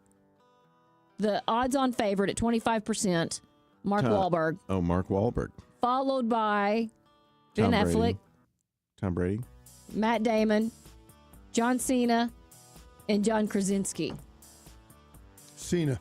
I'll bet Cena. John Krasinski was at all those Blues Bruins games. Yes, he was. With his Bruins gear on. Yeah. If Cena's there, they'll go to him. Who's got the NBC has it? Yes. Okay. We mentioned Savannah Guthrie's mom a lot. We have not talked. Little John's 27-year-old son is missing, and police say he may be disoriented in need of assistance. So that's a scary one as well. Mm-hmm. And I know there's a lot of people complaining about how much coverage Savannah's mom is getting, and I don't know how you guys feel about it, but if, something happened to a family member and you have this outlet, you're going to use it to do everything in your power to get it back. And I had a debate with a friend about, if it was me or you, the coverage. Well, first of all, no one would kidnap you. There's no value in it. And if they did, they'd be giving you back pretty quickly, right? Yeah, they'd be dumping me right in front of my doorstep. Who was the rich financial guy? Getty. Yes. And that was a big deal. Why? Oh, you're following the elites. No, those are the people that get kidnapped. Mm-hmm. And that's why it's there. Well, McGraw was doing this in the 9 o'clock hour this morning, and I kept yelling at my shower radio saying, because they're famous. Well, the Lindbergh baby, the Getty, who was the girl with the SLA, robbing the banks. Yeah. I'm going to take Patty it one Hearst. step further than famous. Savannah is who a lot of people sit with having their coffee. It almost seems like a friend to so many people. You've met the mom before when she comes on to cook. It feels like you know this person. And I, for one, it's the first thing that I'm checking. Has anything changed? What's happening? I find myself wanting to know more. So I do think it's the story that people are talking about. The only thing I'm questioning right now, though, is why is Kash Patel going to Arizona? And I'm actually shocked that President Trump called Savannah and said that he would do whatever is needed. He said Why are you redouble. shocked? Oh, Just because he's been so, out and remember about the media. And that even interviews they did? But then the town a hall? human side that No, you can absolutely. put away. I'm shocked and surprised and happy about it. Yeah, Absolutely. I just am surprised. Post Malone and Jelly Roll are heading out on a second part of their stadium tour. There are also tour announcements from Ella Langley, Noah Kahan, both of whom are coming here to St. Louis. Ella Langley will play Chaffetz May 5th. Noah is going to be at Busch Stadium August 2nd. That's going to be a big show. How about Post Malone at the Grammys doing the tribute To Ozzy Osbourne. It was an amazing pigs. moment. It was really cool. Right? I think so, too. John Bon Jovi is going to introduce the New England Patriots at the Super Bowl, and Seattle native Chris Pratt will introduce the Seahawks. I kind of like when they... I didn't know he was from Seattle. Mm-hmm. The NFL honors are on NBC tonight, and John Hamm is hosting, which is kind of fun. There's a new episode of The Pit dropping on HBO Max. And let's do a couple birthdays. Well, I'll just say, when you were doing TV there, I had to go to this event last night. Uh-huh. So I missed the Muppets. Oh, did you record it? Yeah, I'll be watching the Muppets tonight. Okay. No thanks to that event last night, Bob. What? I wasn't aware of that. How many do you want? Give me 3. Let's do Okay, 3. we'll go 3. All right, the first one, I think Heidi's going to get this. She and I are both big fans. From Ozark and Kinsey, Mystic River, Love Actually. So talented. Laura Linney. She's so good. She is so great. So good in everything. 57. 61. Heidi gets it 62. Another terrific actress Jennifer Jason Leigh. Oh, where has she been lately? Single white female. She was in The Hateful Eight. Okay. I'm going to say she's 64. Oh, my gosh. 59. 64. Bang. Heidi's on a roll. All right, 2 more quick ones. I got to cheat. 2 more quick ones. We talked about him all the time, every time it comes up on entertainment. He's so great. How old is Christopher Guest? Oh, man. So good. Princess Bride, Best in Show, Spinal Tap. And all of those movies came up again after Catherine O'Hara Yes. died because And did she you was in see so many of them. Westminster Dog Show even did a thing. Oh, they did? Yes, to kind of honor her. I'm going to say he's 76. 73. 78. And Whoa! For fun, Super Bowl week, Roger Staubach is how old? One of the all-time greats. 88. 86. 84. Oh! Heidi had a good job. Did a good job today. Good day for me. That's your evening entertainment report here on the Big 550 KTRS. It's about 7 minutes before 6. Let's get one final check of traffic with Captain Paul. Heidi, the roads are looking good. Just a couple of minor issues. 64 West is busy from Kings Highway to Clayton Skinker. 64 East slows down approaching 170 but thins out at Big Bend. And the signals are on red flash at 64 and McCausland. This traffic report is brought to you by the Opera Theater of St. Louis. Get your season tickets now to the Opera Theater of St. Louis. Enjoy the productions of Romeo and Juliet, A Streetcar Named Desire, and others. Visit them online at opera-stl.org. From the KTRS Traffic Center, I'm Captain Paul Kopsky on the Big 550 KTRS. You guys, I am so excited. I'm going to be clear. This is an invite to you. It's an invite to Josh and Bob. It's an invite to anybody who wants to go to Iceland. And I got to tell you, I just earlier sent an article that I saw in the New York Times, and it's the 10 readers' favorite places to go in 2026, and they narrowed it down to the top 10 out of 52. Number 4 on the list, Iceland. And I am so excited because we're going. I mean, we've already got reservations kind of booked out. All you have to say is, I want to go along. Colette takes care of everything. I mean, all you have to do is get ready to have the time of your life. Colette takes care of the hotels, the food, the transportation on the ground, you name it. You just come and have the time of your life. We're going to do a little get-together at Altair next Wednesday, the 11th, so you can secure your place. Go to altairtravel.com and say, hey, count me in. I'll be there to meet Heidi and the team from Colette. Again, that's next Wednesday, February 11th at 6 o'clock at Altair Travel. Looking for a new kitchen or bath? Call me, Anne-Marie Boges, the co-host of the Inside Out Show and owner and designer at Anne-Marie Design Studio. Visit our website at annemariestudio.com. We can help make your dream space into a reality. We're a fine kitchen and bath boutique located in Wildwood. We do it all, from design to bid to installation too. Call us today at 636-821-3395 or go online at annemariestudio.com. Let's make your dream kitchen or bath a reality with Anne-Marie Design Studio. Hi, I'm Mike Vitale from Vitale's Bakery on a Hill.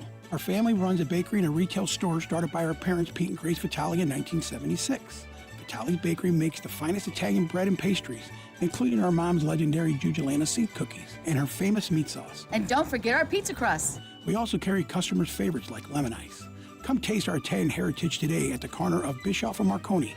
Vitale's Bakery on a Hill, where you're not a customer, you're family. Vitale's Bakery proudly supports the Backstoppers. Fielder Electric Services has been meeting the needs of residents and businesses in the St. Louis area since 1987. As a family and Christian-run business, Fielder Electric believes in treating the customers the right way. Fielder Electric provides service to residential, industrial, or commercial businesses. Under the directive of a licensed master electrician, all work is completed by our professional electricians. Get a free quote from them today. Visit them online at fielderelectricservices.com or give them a call at 314-773-4955. File now with TurboTax on Intuit Credit Karma. They'll find every credit and deduction or your money back. File in the Credit Karma app.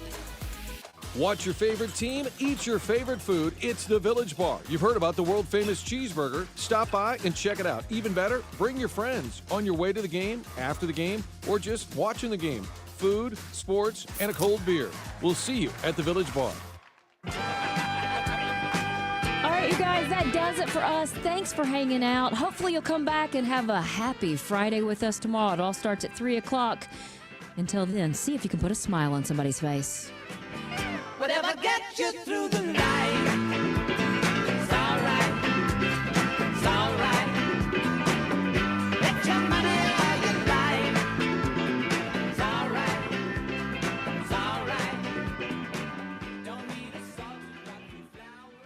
Hey, it's Heidi, and if the new year means a new look for your home, look no further than Dalco Home Remodeling. Let me just tell you, customers could not be happier. If you're looking for new windows, Dalco Home Remodeling has you covered. If you're looking for a new door, they can custom make you a front door. They can do French doors, they can do sliding doors, and they can stain it or paint it to whatever you have going on or whatever new color you want to add. Let me just tell you about some of the happy clients. You've got Alex, who said, I had Dalco replace several windows and doors on one of my properties, did a top quality job for me, would definitely recommend. And he's just one of many. You know, Dalco Home Remodeling has been around for more than 50 years. They are family owned and family operated. So if you're ready to get your dream project underway, go to DalcoHomeRemodeling.com. You can also give them a call at 314-298-7300.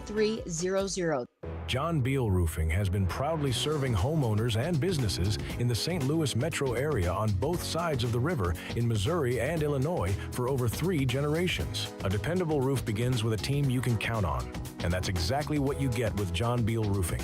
Recognized as one of Roofing Contractor Magazine's top 100 roofing companies, John Beal Roofing offers 24/7 emergency service and industry-leading warranties, including a lifetime workmanship warranty for total peace of mind. From upgrading an aging roof or completing a full replacement, the team at John Beal Roofing delivers solutions that are built to code, built to last, and handled with expert care. John Beal also responds quickly with reliable storm damage services backed by decades of experience and 24/7 emergency support. Get started today for expert service and a free, no obligation estimate by calling 1-800-NEW-ROOF. That's 1-800-NEW-ROOF. Are you prepared to take advantage of all the new changes in the tax law this year? Hi, I'm Jeff Zufall, Senior Tax Strategist and Wealth Advisor at Capital Advisory Group and the author of the #1 best-selling book on taxes, Keep What's Yours.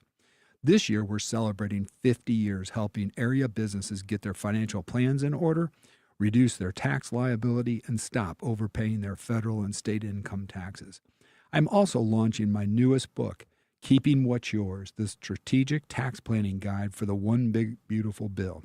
The One Big Beautiful Bill Act made permanent many of the tax rules from the Tax and Jobs Act signed into law in 2017, but also added many new benefits to both businesses and households. My new book, Keeping What's Yours, the Strategic Tax Planning Guide for the One Big Beautiful Bill, outlines the details. Get your copy today at capitaladvisorygrp.com or find it on Amazon. The Big 550. KTRS St. Louis. From ABC News, I'm Chuck Severson. New details in the alleged kidnapping of Nancy Guthrie, the 84-year-old mother of NBC Today Show anchor Savannah Guthrie. Who took Nancy Guthrie remains unclear, according to Pima County Sheriff Chris Nanos. He says they believe she was kidnapped, but no proof of life has been sent. They're treating a ransom letter sent to media outlets as real until they feel otherwise, but they don't know if it's a hoax. Another letter was determined to have been a hoax, and the alleged author of the note was arrested. The sheriff saying, "We have not identified a suspect." Investigators say Guthrie's front door camera went offline at 1:47 Sunday morning. A person was detected on a camera at 2:12 a.m., but because Guthrie wasn't paying for a subscription, there are no video recordings salvaged.